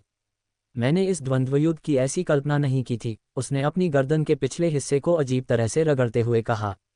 डैमन अजीब तरह से हंसा जब एक कौवा पास के पेड़ की टहनी से झपटा और आइरिस के बेहोश शरीर पर सीधा बैठ गया। पक्षी ने अपना सिर झुकाया, उसकी मन के जैसी आंखें धुंधली रोशनी में चमक रही थीं, और उसने अपनी चोंच से उसे हल्के से चोंच मारी। कांव कांव, मरा मरा, हत्यारा हत्यारा, कौवा चीखा, उसकी उपहासपूर्ण आवाज खामोशी को चीरती हुई आई। चुप हो जा, बेवकूफ चिड़िया, वो अभी जिंदा है। डैमन ने फुफकारते हुए क्रॉफ्ट को दूर भगाया। कौवे ने गुस्से से अपने पंख फड़फड़ाए, कुछ फीट पीछे हट गया, लेकिन पूरी तरह से नहीं। डैमन का दिल धड़क रहा था, उसका दिमाग तेजी से दौड़ रहा था। सब कुछ इतनी जल्दी हुआ था, बहुत जल्दी। उसका रिमोर्सलेस कौशल भी सक्रिय नहीं हुआ था, शायद इसलिए क्योंकि उसने इस आदान प्रदान को सचमुच एक युद्ध के रूप में नहीं देखा था। लेकिन इससे उसकी लापरवाही भरी गलती का कोई बहाना नहीं बनता था। उसने फिर से बेहोश लड़की की ओर देखा, अपराध बोध उसके विचारों में घुस रहा था। लड़ाई में एक ऐसे हथियार का इस्तेमाल करना जिसमें मुझे महारत हासिल नहीं है। मैं क्या सोच रहा था? क्रॉफ्ट ने फिर से कांव कांव की, मानो उसे ताना मार रहा हो। मर गया, मर गया। डैमन का पेट ऐंठ गया। उसने अपनी मुट्ठियां भींच लीं, यादों को दूर भगाने की कोशिश कर रहा था। उसने उसके पिता को मार डाला था, ना चाहते हुए भी, लेकिन इससे यह बात नहीं बदली कि उसके हाथ दागदार थे। वह नहीं चाहता था कि उसे और कोई नुकसान पहुंचे। वह नहीं चाहता था कि उसकी मौत हो, खासकर उसके हाथों से। और मैं किसी और को भी उसे मारने नहीं दूंगा, उसने मन ही मन कसम खाए। उसके दिल के किसी कोने में एक छोटी सी स्वार्थी आवाज़ फुसफुसाई कि यह संकल्प पूरी तरह से नेक नहीं था। शायद इसीलिए उसकी परछाई इस पूरी व्यवस्था से इतनी असहमत लग रही थी। वह उसके पास दुबक गया, उसकी तीखी नज़रें उसकी स्थिर अवस्था को देख रही थीं। वह सांस ले रही थी, उसकी छाती का हल्का सा ऊपर नीचे होना साफ दिखाई दे रहा था। लेकिन फिर भी उसकी नब्ज जांचने के लिए वह उसके और पास झुका और उसकी गर्दन पर 2 उंगलियां हल्के से दबाते हुए उसकी नब्ज जांचने लगा। उसकी धड़कन स्थिर थी, लेकिन डैमन हिचकिचाया और अपना कान उसकी छाती से लगा लिया। उसके शरीर की कोमलता उसके सिर से लग रही थी, जैसे ही उसने उसकी हृदय गति की पुष्टि की। उसकी नज़र के कोने से उसकी परछाई हिली और एक ऐसा इशारा किया जो साफ तौर पर अस्वीकृति के भाव जैसा था। फिर उसने सीधे उसकी ओर इशारा किया, मानो कह रहा हो, क्या वो आखिरी हिस्सा वाकई ज़रूरी था? डैमन ने हल्के से मुस्कुराते हुए कंधे उचका दिए, पछताने से अच्छा है कि सावधानी बरती जाए। ये देखकर कि वह ठीक है, वह सीधा हुआ और राहत की सांस ली। धीरे से उसने उसे उठाया और अपनी बाहों में भर लिया। उसके गुलाबी बाल उसके कंधों पर लहरा रहे थे, और एक पल के लिए वह ये देखकर हैरान रह गया कि वह कितनी नाजुक लग रही थी। कम से कम मैं अपना पैसा तो रख पाऊंगा, उसने सोचा। यह उसके अपराध बोध के बीच एक छोटी सी सांत्वना थी। उसके घर का दरवाज़ा चरमरा कर खुला, जैसे ही उसने पैर से धक्का दिया और मंद रोशनी वाली रसोई में कदम रखा। उसकी परछाई उसके आगे फैल गई, घर में उसके कमरे को ढूंढने के लिए, लेकिन डैमन ने उसे बीच में ही रोक दिया। एक लड़की को उसके कमरे में ले जा रहा हूं जिससे मैं अभी अभी मिला हूं। हाँ, नहीं, कोई अच्छा विचार नहीं है, खासकर जब उसने पहले ही मुझे बिगड़ैल कहने की धमकी दी थी। आह भरते हुए वह उसे लिविंग रूम में ले गया। एक बड़े आलीशान सोफे पर उसकी नज़र पड़ी और उसने उसे सावधानी से उस पर लिटा दिया। उसने पास की कुर्सी से एक कंबल निकाला और उसे बेहोश पड़ी उसकी देह पर डाल दिया। चिमनी के पास लकड़ी की कुर्सी पर बैठकर डैमन पीछे झुक गया और कमरे में टिमटिमाती लपटों की लंबी नाचती परछाइयां देखता रहा। क्रॉफ्ट उसके बगल में आर्मरेस्ट पर बैठ गया और उम्मीद से अपना सिर झुका लिया। डैमन ने अपनी थैली से सूखे मांस का एक टुकड़ा निकाला और कौवे को दिया, जिसने स्वीकृति में कांव कांव की। इसमें कुछ समय लगेगा, डैमन ने धीरे से कहा। कमरे की शांति उसके पेजर की हल्की सी आवाज से भंग हुई। उसने जेब से पेजर निकाला और उसे खोला। डिस्प्ले पर नाम देखकर उसका दिल तेजी से धड़कने लगा। धिक्कार है, उसने पेजर को कसकर पकड़ते हुए फुसफुसाया। डैमन ने पेजर को कान के पास उठाते हुए अपनी उंगलियां थोड़ी कस लीं। चिंता ने उसे जकड़ लिया, हालांकि उसने उसे छिपाने की कोशिश की। फोन करने वाली वेलेरियन के हीलिंग इंस्टीट्यूट से थी, एक ऐसी महिला जिसकी आवाज़ हमेशा शांत और संयमित लगती थी, यहाँ तक कि बेचैन करने वाली खबर देते समय भी। हीलर फ्लोरल एस्टन, वह जादुई सर्किट कैंसर के इलाज में विशेषज्ञ थीं और उन गिने चुने लोगों में से एक थी जिनके प्रति डैमन सच्ची कृतज्ञता महसूस करता था। ये भावना वह अक्सर व्यक्त नहीं करता था, लगभग कभी नहीं, लेकिन उसके लिए उसने एक अपवाद बनाया। बहुत कम लोग थे जिन्होंने ये भावना अर्जित की थी। सेरास ब्लेड, हालांकि वह उससे कभी नहीं मिला था। कामेन वेले, जिसके दर्शन ने उसके वर्तमान मार्ग को सूक्ष्म रूप से प्रभावित किया था, और जाहिर है फ्लोरा एस्टन। शुभ संध्या, उसकी मधुर आवाज स्थिर और पेशेवर ढंग से सुनाई दी। डैमन ने अभिवादन का जवाब दिया। उसकी आवाज उदासीन थी, उसके अंदर उठ रही उथल-पुथल को छिपाते हुए। बातचीत संक्षिप्त थी। उसने उसे उसकी बहन की देखभाल से जुड़े खर्चों के बारे में बताया, उसे जो भुगतान करने थे और हस्तांतरण को अधिकृत करना था। यह अप्रत्याशित नहीं था, लेकिन फिर भी आंकड़े सुनकर उसके पेट में मरोड़ उठ रही थी। जब कॉल खत्म हुई तो डैमन आग के पास लकड़ी की कुर्सी पर पीछे झुककर टिमटिमाती लपटों को घूर रहा था। उसने अपनी बहन को एक बेहतर वार्ड में, जहां उच्च स्तरीय देखभाल हो, स्थानांतरित करने के लिए कहा था। खर्च 5 लाख ज़ेनी। उन्होंने अपना पेजर खोला और लूना ग्रे के नाम से संस्थान के वॉरबैक खाते में धनराशि हस्तांतरित करने की प्रक्रिया शुरू कर दी।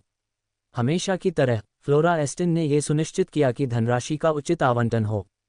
जब लेन देन पूरा हुआ तो डैमन ने गहरी सांस छोड़ी और अपना सिर अपने हाथों में थाम लिया।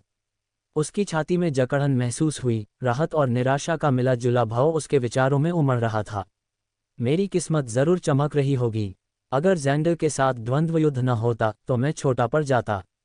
उस मुलाकात से मिले पैसों ने उसे मुश्किल से ही सही गुजारा तो कर रखा था। उसके पास अभी भी कुछ 1000 ज़ेनी बचे थे, लेकिन बढ़ते खर्चों को देखते हुए ये काफ़ी नहीं थे। उसे जल्द ही और पैसों की ज़रूरत थी। कुर्सी पर पीछे झुककर उसने एक क्षण के लिए अपनी आंखें बंद कर लीं। उसे अपने कंधों में तनाव महसूस हुआ। समस्याएं बढ़ती ही जा रही हैं। समय कभी पर्याप्त नहीं होता। उसने पेजर अपनी जेब में रख लिया। उसकी परछाई कमरे में बेतरतीब ढंग से घूम रही थी। उसकी हरकतें उसके बेचैन मन का प्रतिबिंब थीं और वह उस बोझ के बारे में सोचने से खुद को रोक नहीं पाया जो उसने उस पर लाद दिया था। छाया की भूख। जब तक उसके अस्तित्व का ये तंत्र कायम रहेगा, मुसीबतें हमेशा बनी रहेंगी। और इससे भी बुरी बात यह है कि उसकी परछाई जानवरों को नहीं, बल्कि सिर्फ इंसानों को खाती थी। उसने राक्षसों के बारे में सोचा था, लेकिन इस क्षेत्र में राक्षस लगभग उतने ही ताकतवर थे जितने कि कोई प्रथम श्रेणी या उससे ऊपर का व्यक्ति। आखिरकार ये दुष्ट वन का क्षेत्र था। मैं लोगों के साथ अपनी किस्मत आजमाऊंगा, डैमन ने गंभीरता से सोचा, हालांकि उसे इस निष्कर्ष पर गर्व नहीं था।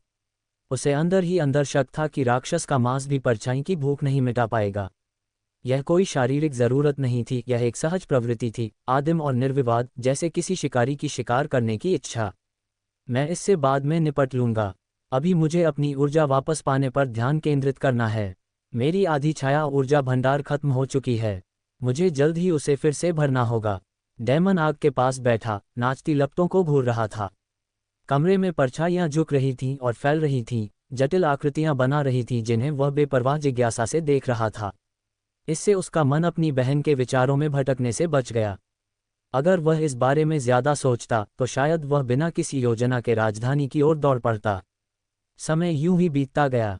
घंटों बीत गए। डैमन स्थिर रहा। उसकी इंद्रियां आग की रोशनी में परछाइयों के हिलने डुलने और टिमटिमाने के सूक्ष्म तरीकों के प्रति सजग थीं। एक हल्की कराह ने सन्नाटा तोड़ा और उसका ध्यान वापस कमरे की ओर खींच लिया। आइरिस सोफे पर हिली, उसकी पलकें फड़फड़ाकर खुली हुई थीं। उसने धीरे से पलकें झपकाईं। पहले तो उसकी नज़रें एकाग्र नहीं थीं, जैसे ही वह अपने आसपास के माहौल से तालमेल बिठा रही थी। आइरिस ने सबसे पहले उस चिमनी की टिमटिमाती रोशनी देखी जो उसने उस शाम पहले जलाई थी।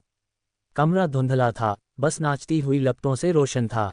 उसकी नज़र नीचे रखे जाने पहचाने सोफे और कोने में रखी लकड़ी की कुर्सी पर पड़ी। शिकार से लौटने के बाद उसके पिता अक्सर यहीं बैठते थे। उसकी आंखें चौड़ी हो गईं जब उसने कुर्सी पर बैठे व्यक्ति पर ध्यान केंद्रित किया। वह उसके पिता नहीं थे। उसकी जगह वह पहले वाला अजीब युवक था। वह एक बेचैन कर देने वाली आभा बिखेर रहा था। उसकी उपस्थिति एक अबूझ रहस्य से भरी हुई थी। उसके छोटे काले बाल उसके चेहरे को घेरे हुए थे, जो आंशिक रूप से उसकी आंखों पर बंधी काली पट्टी से छिपा हुआ था, जो धुंधली रोशनी में और भी भयावह लग रही थी। उसके चारों ओर की परछाइयां अस्वाभाविक रूप से काली, लगभग जीवंत लग रही थीं, और आर्मरेस्ट पर एक कौवा बैठा था, जिसकी मनमोहक आंखें बेचैन कर देने वाली शांति से उस पर टिकी थीं। आप जाग रहे हैं, उस आदमी ने कहा। उसकी आवाज़ उसके व्यवहार की तरह ही संयमित थी। पब फ्यूचर विज्ञापन। आइरिस पलकें झपका रही थी, अभी भी अपने आसपास के माहौल को समझने की कोशिश कर रही थी। वह समझ नहीं पा रही थी कि आंखों पर पट्टी बांधे हुए वह उसे कैसे देख सकता है। उसने धीरे से सिर हिलाया। उसका मन उन घटनाओं को याद करने में लगा रहा जो उसे यहाँ तक ले आई थीं। उसे उनका द्वंद्व याद आया, अचानक हुई टक्कर, उसकी लपटों का फूटना, और फिर कुछ भी नहीं। मैं हार गई, वह बुदबुदाई। उसके शब्द कड़वे थे। डेमन ने सिर हिलाया, उसकी अभिव्यक्ति अस्पष्ट थी। तुमने किया, और हमारे समझौते के अनुसार अब तुम मेरे प्रशिक्षु हो। आइरिस ने कोई बहस नहीं की। वह बस उसे घूरती रही। उसकी हार का बोझ अभी भी उसके अंदर समाया हुआ था। तुमने ऐसा कैसे किया? उसने पूछा। उसकी आवाज़ में विस्मय और निराशा का मिश्रण था। तुम इतनी तेज कैसे चल सकते हो? डेमन ने अपना सिर हिलाया, अपनी लगभग गलती की शर्मनाक सच्चाई को उजागर करने के लिए तैयार नहीं था।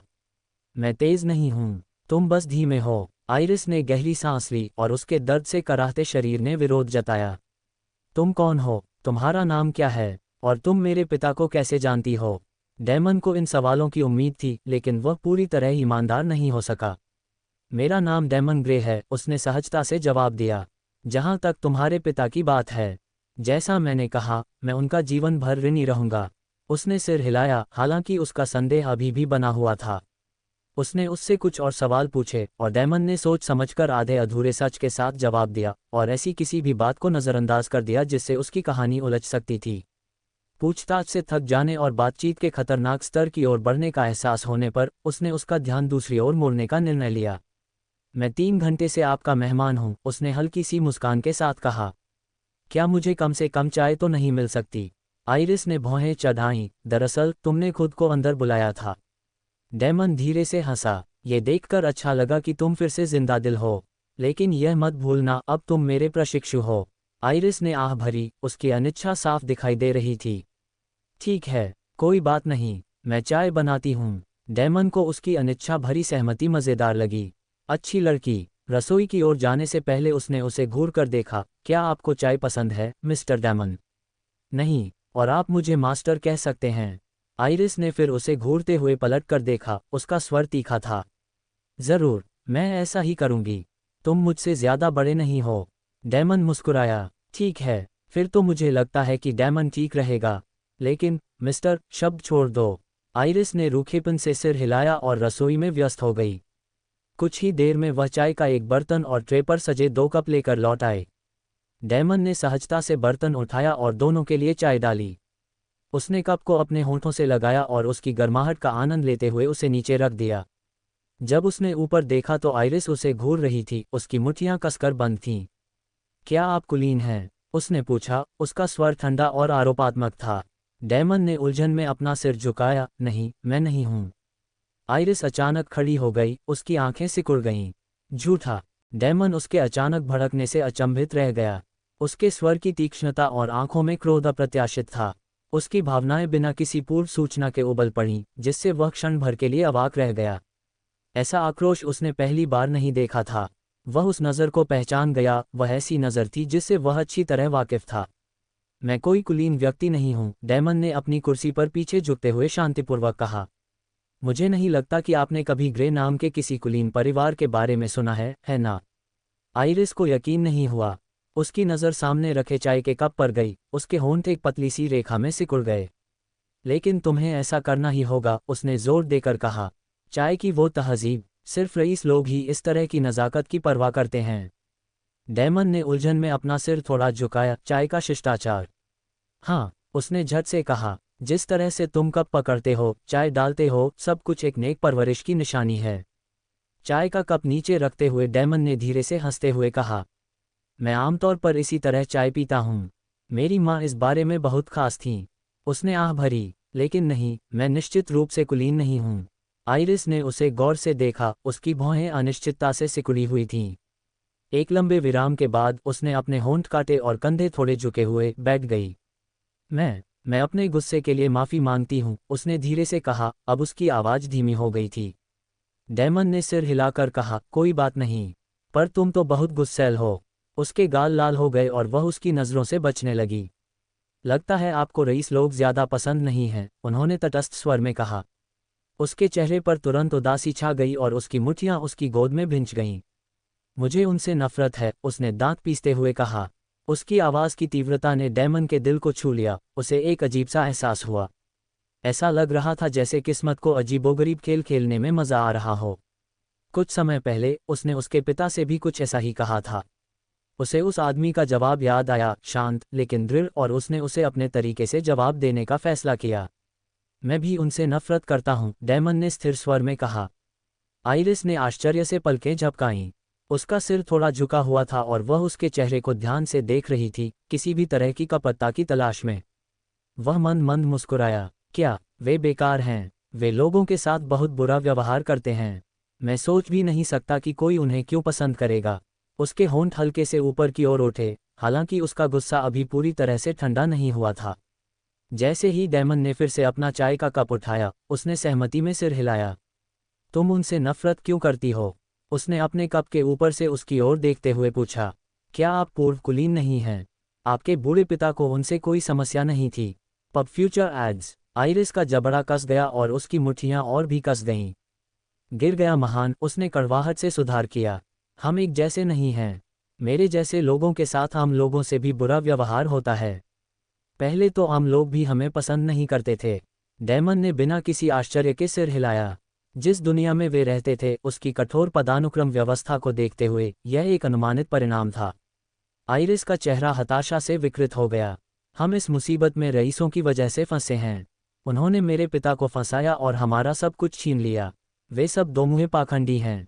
जैसे जैसे वह बोलती गई उसकी आवाज़ भर्रा गई, उसकी भावनाएं दबाव में टूटते बांध की तरह बाहर निकल आईं। अगर वे न होते तो मेरे पिता को राक्षस ने नहीं मारा होता। वह अभी भी जिंदा होते। अगर वे न होते तो मेरी माँ अभी भी जिंदा होती। मेरे भाई नहीं मरते। डैमन चुप रही और देखती रही कि उसके गालों पर आंसू बहने लगे हैं। उसके कंधे कांप रहे थे और उसने खुद को संभालने की नाकाम कोशिश की, लेकिन इतने लंबे समय से दबा हुआ दुख आखिरकार सामने आ ही गया। उन्होंने अपनी अभिव्यक्ति को तटस्थ बनाए रखा, यद्यपि उनके भीतर की उथल पुथल फूट पड़ने का खतरा पैदा कर रही थी। अगर मैं न होता तो तुम्हारे पिता अभी भी जीवित होते। यह विचार उसके मन में गूंज रहा था, अपराध बोध से भरा हुआ। लेकिन वह इसे जोर से कह नहीं सकता था। अगर वह ऐसा करता तो उसे मरवाने वालों की संख्या आसमान छू जाती। इसलिए वह चुप रहा। उसका शांत व्यवहार अंदर के तूफान को छुपा रहा था। वह बस उसे रोने दे सकता था। उसका दुख कमरे के सन्नाटे में भर रहा था, जबकि वह अपने भीतर के द्वंद्व को दबा रहा था। क्या इसीलिए तुम अकादमी में जाना चाहते थे? अपने परिवार का नाम वापस लाने के लिए? डैमन ने शांत लेकिन जांच पड़ताल भरी आवाज में पूछा। आइरिस ने सिसकना बंद कर दिया और आंसुओं से सने गालों और लाल आंखों से उसकी ओर देखा। उसके होंठ कांप रहे थे, लेकिन वह चुप रही, जिससे वह अपनी बात जारी रखने के लिए प्रेरित हुआ। अगर आप वहां टिके रह पाते हैं तो अकादमी शुरुआत करने के लिए एक अच्छी जगह है। जब आप स्नातक होंगे तो आप तुरंत एक सम्मानित व्यक्ति बन जाएंगे। सत्ता के पद आपकी पहुंच में होंगे और इसके साथ ही आप हाउस वेले को पुनर्स्थापित कर सकते हैं, डैमन ने व्यवहारिक लहजे में समझाया। आइरिस ने धीरे से सिर हिलाया। उसके थके हुए चेहरे पर दृढ़ संकल्प की चिंगारी चमक रही थी। यही योजना थी, उसने स्वीकार किया। लेकिन मेरे पिता, वह घर की मरम्मत नहीं करवाना चाहते थे। वह यहीं संतुष्ट थे। उनका मानना था कि बदला लेने से सिर्फ दर्द ही मिलेगा और दर्द और फैलेगा। उनका मानना था कि सबसे अच्छा बदला खुशी से जीना है। डैमन ने सिर हिलाया। ये बात कुछ ऐसी लग रही थी जैसे कामेन वेले कहती, एक ज्ञान से भरपूर भावना। लेकिन डैमन, जो एक से ज्यादा बार बदला लेने की कोशिश कर चुका था, इससे सहमत नहीं था। उन्होंने कहा, आपके पिता एक बुद्धिमान व्यक्ति हैं। आइरिस ने उसे संदेह भरी नजरों से देखा, तो तुम मुझे भी हार मानने को कह रहे हो? डेमन ने अपना सिर हिलाया। मैं मानता हूं कि वह बुद्धिमान है, लेकिन मैं इस सोच से सहमत नहीं हूं। बदला लेना संतुष्टिदायक होता है। जिन लोगों ने आपके साथ अन्याय किया है, उनकी आंखों में डर देखना, उन्हें अपनी जान की भीख मांगने पर मजबूर करना और उन्हें उससे दूर कर देना, यही संतुष्टिदायक है। बोलते हुए उसके होंठ एक पतली, लगभग बेचैन कर देने वाली मुस्कान में बदल गए। शब्दों में एक गहरापन था जिससे आइरिस सिहर उठी। एक बुद्धिमान व्यक्ति ने कहा था, आंख के बदले आंख लेने से दुनिया अंधी हो जाएगी, डेमन ने उपहासपूर्ण लहजे में कहा। लेकिन उस आदमी ने शायद कभी अपनी एक आंख नहीं खोई। अगर खोई होती तो वह बदला जरूर लेता। डेमन ने अपना चाय का कप उठाया और आराम से चुस्कियां लेने लगा। अगर तुम बदला लेना चाहते हो तो मैं तुम्हारी मदद करूंगा। अगर तुम अकादमी चाहते हो तो मैं तुम्हारी मदद करूंगा। अगर तुम किसी को मरवाना चाहते हो तो मैं तुम्हारी मदद करूंगा। आइरिस उसे घूर कर देखती रही, उसके शब्दों में ईमानदारी को समझने की कोशिश करती रही। और इसमें तुम्हें क्या मिलेगा? उसने सावधानी से पूछा। डेमन ने 2 उंगलियां उठाईं। मैं अपना कर्ज चुकाता हूं और निजी आनंद लेता हूं। जवाब देने से पहले वह एक पल के लिए हिचकिचाई। मुझे ये सब चाहिए। डेमन ने स्थिर भाव से सिर हिलाया। तुम्हें लोगों को मारना पड़ेगा। तुम्हारे पिता ऐसा नहीं चाहेंगे। आइरिस ने अपने होंठ काट लिए, उसकी निगाहें सख्त हो गईं। वह अब चला गया है। उसके आदर्श अब मेरी मदद नहीं करेंगे। डेमन ने उसे गौर से देखा। यह उसकी उम्मीद से बिल्कुल अलग था। कामेन वेले की बेटी वैसी कोमल और विनम्र लड़की नहीं थी जैसी उसने कल्पना की थी, बल्कि वह एक चिड़चिड़ी लड़की थी जिसके मन में इतनी नफरत थी कि रईसों को उसके जैसे संदिग्ध व्यक्ति के साथ मिलकर काम करने के लिए तैयार होना पड़ा। अपनी अनिश्चितता के बावजूद डेमन ने निश्चय कर लिया कि वह उसकी इच्छा पूरी करेगा। ठीक है, तो मेरे प्रशिक्षु होने के नाते मैं तुम्हें अकेले नहीं जाने दे सकता। तुम बहुत महत्वाकांक्षी हो। अगर तुम अपने कुलीन घराने को फिर से संवारना चाहते हो तो ठीक है, मैं मदद करूंगा। लेकिन पहले हम तुम्हें अकादमी में दाखिला दिलाएंगे, उन्होंने कहा। आइरिस ने सिर हिलाया, उसके आंसुओं की जगह दृढ़ संकल्प ने ले ली। तुम्हें सावधान रहना चाहिए, आइरिस। तुम जो चाहती हो वह कमजोर दिल वालों के लिए नहीं है। सोच लो, मैं कल वापस आऊंगा, डेमन ने खड़े होते हुए कहा। जैसे ही वह मुड़ा, क्रॉफ्ट उसके कंधे पर आराम से बैठ गया। उसने दरवाज़ा खोला और अपना हुड ऊपर खींचते हुए रात में बाहर निकल गया। उसने अपनी मुट्ठी कसकर भींच ली। रात की ठंडी हवा उसकी त्वचा को काट रही थी। ये वह नहीं था जिसकी मैं उम्मीद कर रहा था, उसने सोचा। अगर मैं ऐसा करूंगा तो भविष्य में मेरे और भी दुश्मन बन जाएंगे। लेकिन मैंने फैसला कर लिया है। मैं उसकी महत्वाकांक्षाओं को पूरा करने में उसकी मदद करूंगा, चाहे कुछ भी हो जाए। बस कुछ रईसों की बात है। ऐसा नहीं है कि मैंने पहले ही कुछ को नहीं मारा है। इसके साथ ही डेमन छाया में गायब हो गया। उसका संकल्प दृढ़ हो गया और उसका मार्ग आगे आने वाली अपरिहार्य अराजकता से भर गया। खिड़की से अंदर आती धूप डेमन की मेज पर फैल रही थी। जहां वह बैठा था, उसके हाथों में जादू के इतिहास की एक मोटी किताब खुली हुई थी। उसके चेहरे पर काले घेरे थे जो उसकी नींद हराम होने का सबूत थे। एक गहरी सांस लेते हुए उसने आखिरी पन्ना पलटा, आखिरी पैराग्राफ को ध्यान से पढ़ा और फिर किताब बंद कर दी। अपनी बाहें सिर के ऊपर फैलाकर उसने जम्हाई ली। इसके साथ ही मैं कमोबेश प्रथम वर्ष के पाठ्यक्रम के करीब पहुंच गया हूं। वह अब सैद्धांतिक परीक्षाओं या टेस्ट में पीछे नहीं रहना चाहता था। अपनी पिछली बेइज्जती के बाद उसने साल भर का पूरा पाठ्यक्रम पढ़ने, उसका सारांश बनाने और उसे याद करने के लिए सावधानीपूर्वक नोट्स बनाने का निश्चय कर लिया था। पिछली बार जो हुआ वो अब कभी नहीं होगा। जहां तक मार्कस फेजोय की बात है, जिसने ये सब किया था, उसका हिसाब आने वाला था। डेमन ने सांस छोड़ते हुए किताब एक तरफ रख दी और अपनी थकी हुई आंखों पर से पट्टी फिर से खींच ली। वह कल देर रात आइरिस से मिलने के बाद आधी रात के बाद अपने छात्रावास लौटा था और उसने देखा कि लियोना वेलेफिया छात्रावास की रसोई में उदास बैठी है। वह चुपचाप बैठी थी, दोनों हाथों को क्रॉस किए, मानो उसका इंतजार कर रही हो। जब डेमन अंदर आया तो उसका मुंह और भी गहरा हो गया, हालांकि उसने कुछ नहीं कहा। ये साफ जाहिर था कि वह इस बात से नाराज थी कि वह बिना कुछ कहे चला गया। हालांकि अपराधबोध उस पर ज्यादा हावी नहीं हुआ, फिर भी डेमन ने उसे खुश करने के लिए कुछ खास खाना बनाने का फैसला किया। उसने कई स्वादिष्ट मांसाहारी व्यंजन बनाए, ये सोचकर कि पेट भरने से उसका मूड ठीक हो सकता है। लेकिन उससे भी ज्यादा जरूरी बात यह थी कि आइरिस से उसकी मुलाकात ने उसके मन में एक और विचार जगाया। शायद वह उसे प्रशिक्षित करने के लिए काफी नहीं था। अगर उसे अपनी महत्वाकांक्षाओं को पूरा करने लायक बनाना था तो उसे मदद की जरूरत थी। इसीलिए उसने लियोना के साथ अच्छा व्यवहार करने का फैसला किया। उसने सिल्विया मूनवेल के साथ भी घुलने मिलने का संकल्प लिया। उसका ज्ञान का विशाल भंडार निस्संदेह अमूल्य साबित होगा। इस दर पर मैं सभी के साथ घुल मिल सकता हूं, डेमन ने सोचा। हालांकि ये सिर्फ गठबंधन बनाने की बात नहीं थी, यह अनुकूलनशीलता की बात थी। डेमन को इस बात पर गर्व था कि वह बेहद लचीला था, सिद्धांतों को त्यागने और किसी भी परिस्थिति के अनुकूल खुद को ढालने को तैयार रहता था। अगर इसका मतलब जिंदा रहना और फलना फूलना था तो ऐसा ही हो। उसका शरीर लगभग ठीक हो चुका था, उसके अंगों का दर्द अब धुंधली याद बनकर रह गया था। सिल्विया और इवेंजेलिन ने जो मरहम पट्टियां दी थीं, उनका भी उसे कुछ हद तक शुक्रिया अदा करना था, हालांकि वह भावुक कृतज्ञता दिखाने वालों में से नहीं था। पेट से एक हल्की सी बड़बड़ाहट ने उसके विचारों को बाधित किया, हालांकि उसने उसे तुरंत अनदेखा कर दिया। ये छाया भूख नहीं थी, अभी तक नहीं। उसने अनुमान लगाया कि वह 1-2 दिन और टिक सकता है। इससे उसे टोबियास मॉर्गन से निपटने के लिए पर्याप्त समय मिल गया। डेमन ने अपनी जेब से एक कफलिंग निकाला और उसे अपनी उंगलियों में घुमाते हुए देखा। यह मार्कस फेजॉय का था। शुरुआत में उसने इसहाक की लिखावट का इस्तेमाल करके टोबियास को लुभाने की योजना बनाई थी, लेकिन कुछ सोच विचार के बाद उसने एक ज़्यादा जटिल तरीका अपनाने का फैसला किया। वह मार्कस की लिखावट की नकल करेगा, उसे एक बनावटी पत्र के साथ फ्रेम करेगा और इस कफलिंग के साथ कुछ सावधानी से रखे गए बर्फ के क्रिस्टल छोड़ देगा। यह एकदम सही बदला होगा, जो डेमन के मार्कस और उसके समूह के बचे हुए सदस्यों पर ध्यान देने से ठीक पहले अंजाम दिया गया था। संयोग से उन 5 ने उसे बराबरी पर लाने के लिए पर्याप्त मदद की। 5 बचे हैं, एक बार मैं उन्हें खा जाऊंगा तो मेरा कोई दुश्मन नहीं बचेगा। लेकिन फिर क्या, दूसरे छात्रों का शिकार करूं? डेमन ने अपना सिर हिलाकर इस विचार को खारिज कर दिया। ये कोई लंबी अवधि की योजना नहीं है। मुझे अथोर के अभयारण्य में लोगों को निशाना बनाना होगा। जरूर कुछ बदमाश ऐसे होंगे जिन्हें कोई नहीं छोड़ेगा। उसने अपने होंठ काटे और अपने पैरों के चारों ओर घूमती परछाई को देखने लगा। तुम क्या सोचते हो, दोस्त? निर्दोष छात्र या शहर के बदमाश? छाया ने एक विचारशील मुद्रा अपनाई, एक हाथ अपनी ठोड़ी पर रखा और फिर स्पष्ट संकेत दिया, जिससे दोनों का संकेत मिलता है। डेमन ने सिर हिलाते हुए मंद मंद हंसी।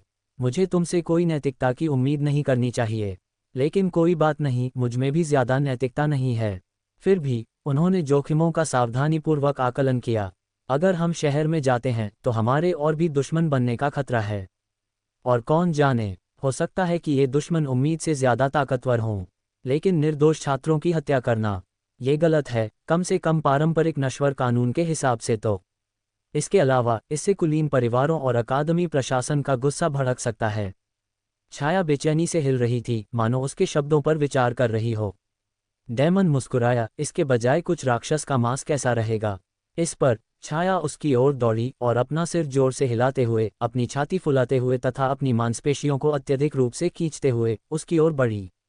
पब फ्यूचर विज्ञापन? मुझे लगता है कि इसका उत्तर नहीं है, डेमन ने प्रसन्नतापूर्वक कहा।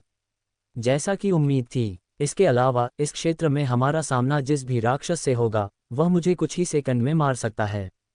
अगर आप राक्षस का मांस भी खा सकें तो भी मैं अपनी जान जोखिम में नहीं डालूंगा।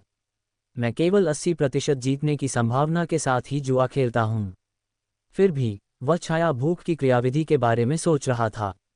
उसकी छाया राक्षस का मांस तो खा सकती थी, लेकिन उसे छाया ऊर्जा में नहीं बदल सकती थी। मुझे लगता है कि यह उस मैना क्रिस्टल जैसा है।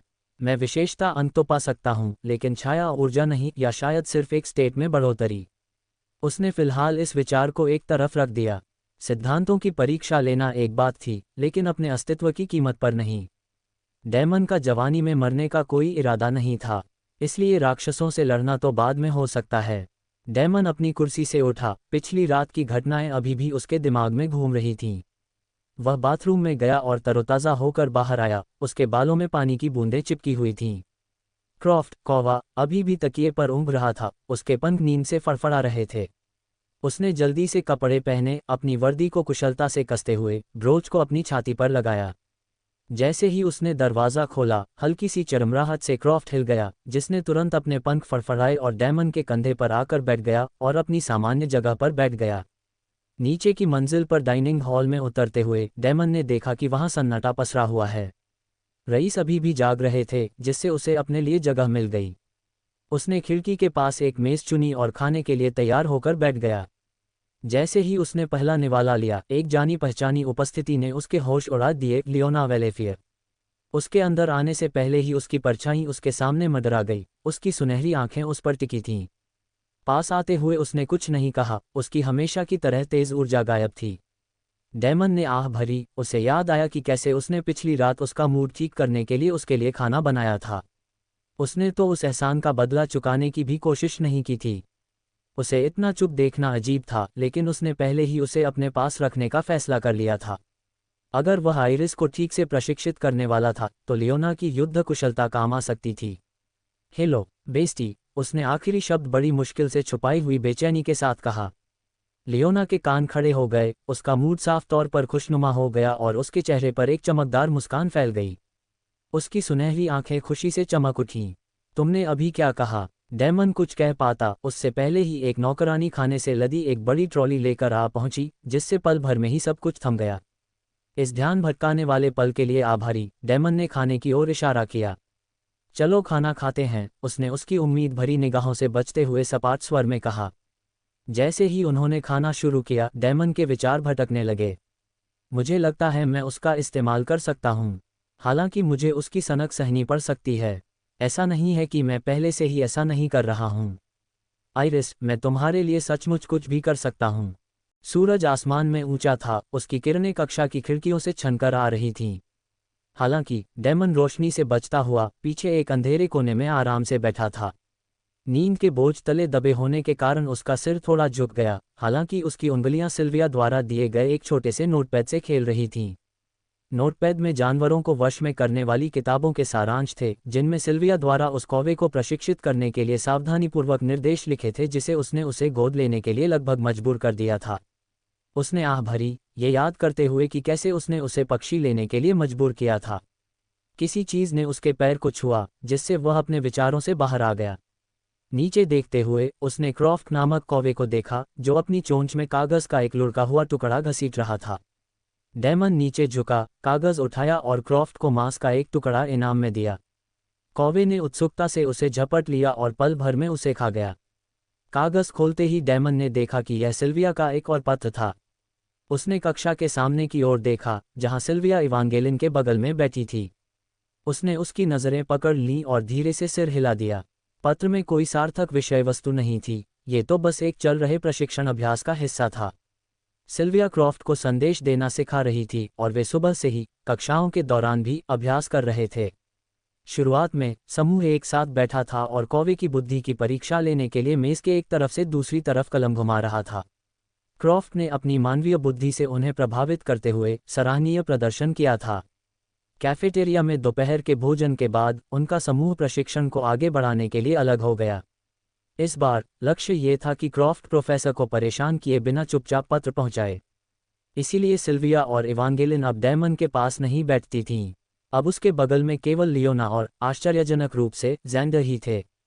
डेमन सिल्विया के नोटपैड पर ध्यान केंद्रित करने की कोशिश कर रहा था और उसकी बातें याद करने की कोशिश कर रहा था।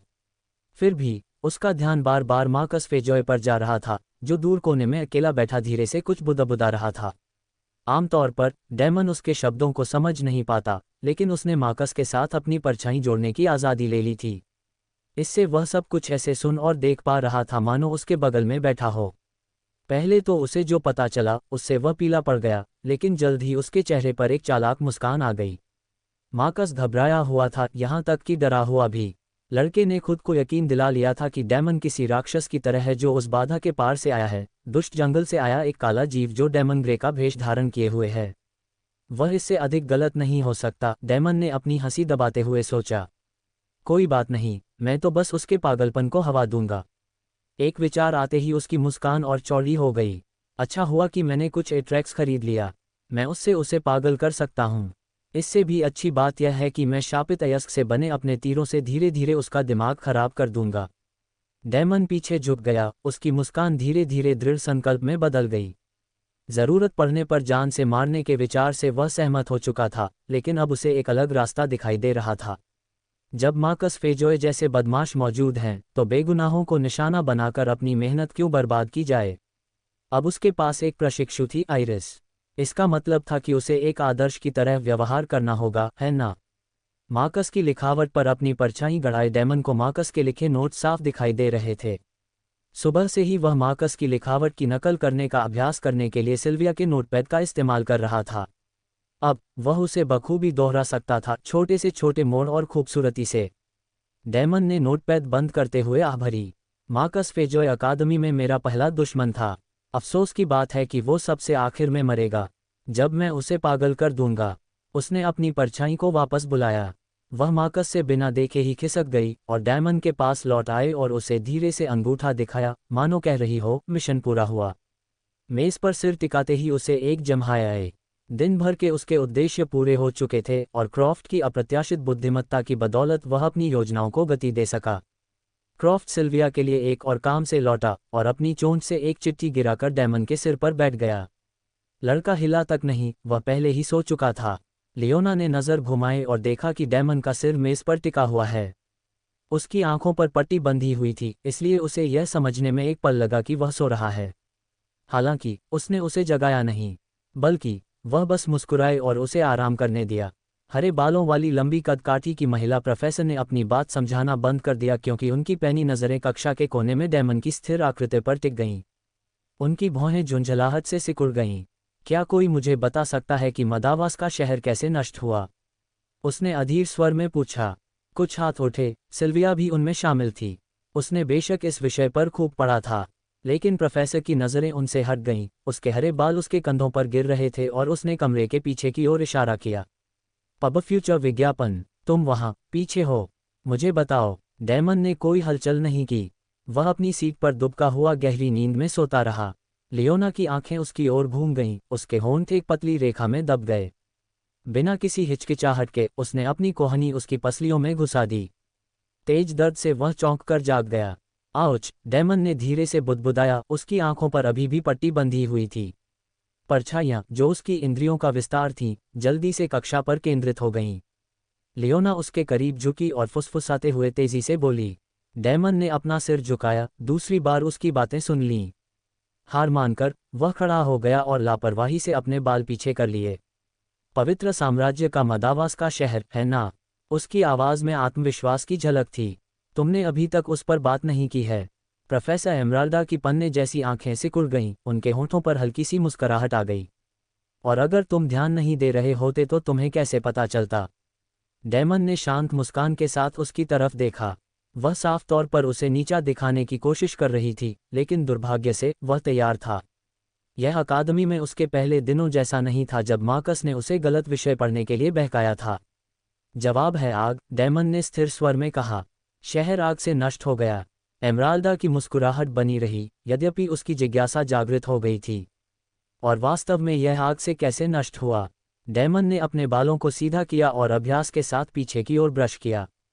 ये ड्रैगन एशगॉन की लपटों से जलकर राख हो गया। 35 करोड़ लोग मारे गए और पवित्र साम्राज्य ने ड्रैगन को पीछे हटाने के लिए अपनी सेना तैनात की। प्रोफेसर के चेहरे पर एक पल के लिए भावभंग हुआ, फिर उन्होंने सिर हिलाया। ठीक है, तो फिर? लेकिन अभी उसका काम पूरा नहीं हुआ था। हरी पत्तियों और फूलों को छोड़कर औषधियों के लिए आधार जड़ी बूटी क्या है? उसने चुनौती से भरी आवाज में पूछा। डेमन की मुस्कान और भी तीखी हो गई। वह जाल पहचान गया। हरे पत्ते और फूल ही सबसे आम सामग्री थे और वह उसे अचानक पकड़ने के लिए कोई दूसरा विकल्प ढूंढ रही थी। उन्होंने विश्वास के साथ कहा, यदि हरी पत्तियां न हो तो आधार जड़ी बूटी मोरिंगा होगी, या फिर आप हर्मीस, विटाली घास, मिलाना के तने का इस्तेमाल कर सकते हैं। और भी कुछ हैं, क्या मैं उनके नाम बताऊं? प्रोफेसर एमराल्डा ने पलकें झपकाईं। वे स्पष्ट रूप से उनके ज्ञान से आश्चर्यचकित थे। यह सही है, वह हकलाते हुए बोली। आप बैठ सकते हैं। डेमन संतुष्ट मुस्कान के साथ बैठा रहा। उसका आत्मविश्वास कम नहीं हुआ, लेकिन उनका धैर्य अधिक समय तक नहीं रहा। कक्षा का दरवाज़ा खुला और एक जानी पहचानी शख्स अंदर दाखिल हुआ। लाल बालों वाली, तीखी हरी आंखों वाली एक महिला कमरे में तब तक देखती रही जब तक उसकी नज़र सीधे डेमन पर नहीं पड़ी। उसकी ठंडी मुस्कान ने उसकी रीढ़ में सिहरन पैदा कर दी। वह प्रोफेसर एमराल्डा के पास गई और कक्षा को संबोधित करने से पहले उनके कान में कुछ फुसफुसाया। डेमन ग्रे, उसने अधिकार से भरी आवाज़ में पुकारा, मेरे साथ आओ। तुम्हें अकादमी के खिलाफ अपने अपराधों का जवाब देना होगा। डेमन का चेहरा पीला पड़ गया, उसकी दिल की धड़कन तेज हो गई। अपराध? कौन से अपराध? लेकिन इससे पहले कि घबराहट हावी हो, उसका हुनर रिमजलेस सक्रिय हो गया और उस पर शांति की लहर छा गई। उसका दिमाग तेज हो गया और उसने हर संभावित परिदृश्य का विश्लेषण किया। हर रास्ता बर्बादी की ओर ले जा रहा था, सिवाय एक के। स्थिर सांस लेते हुए वह खड़ा हो गया। उसकी अभिव्यक्ति तटस्थ थी क्योंकि वह जो कुछ भी उसका इंतजार कर रहा था उसका सामना करने के लिए तैयार था।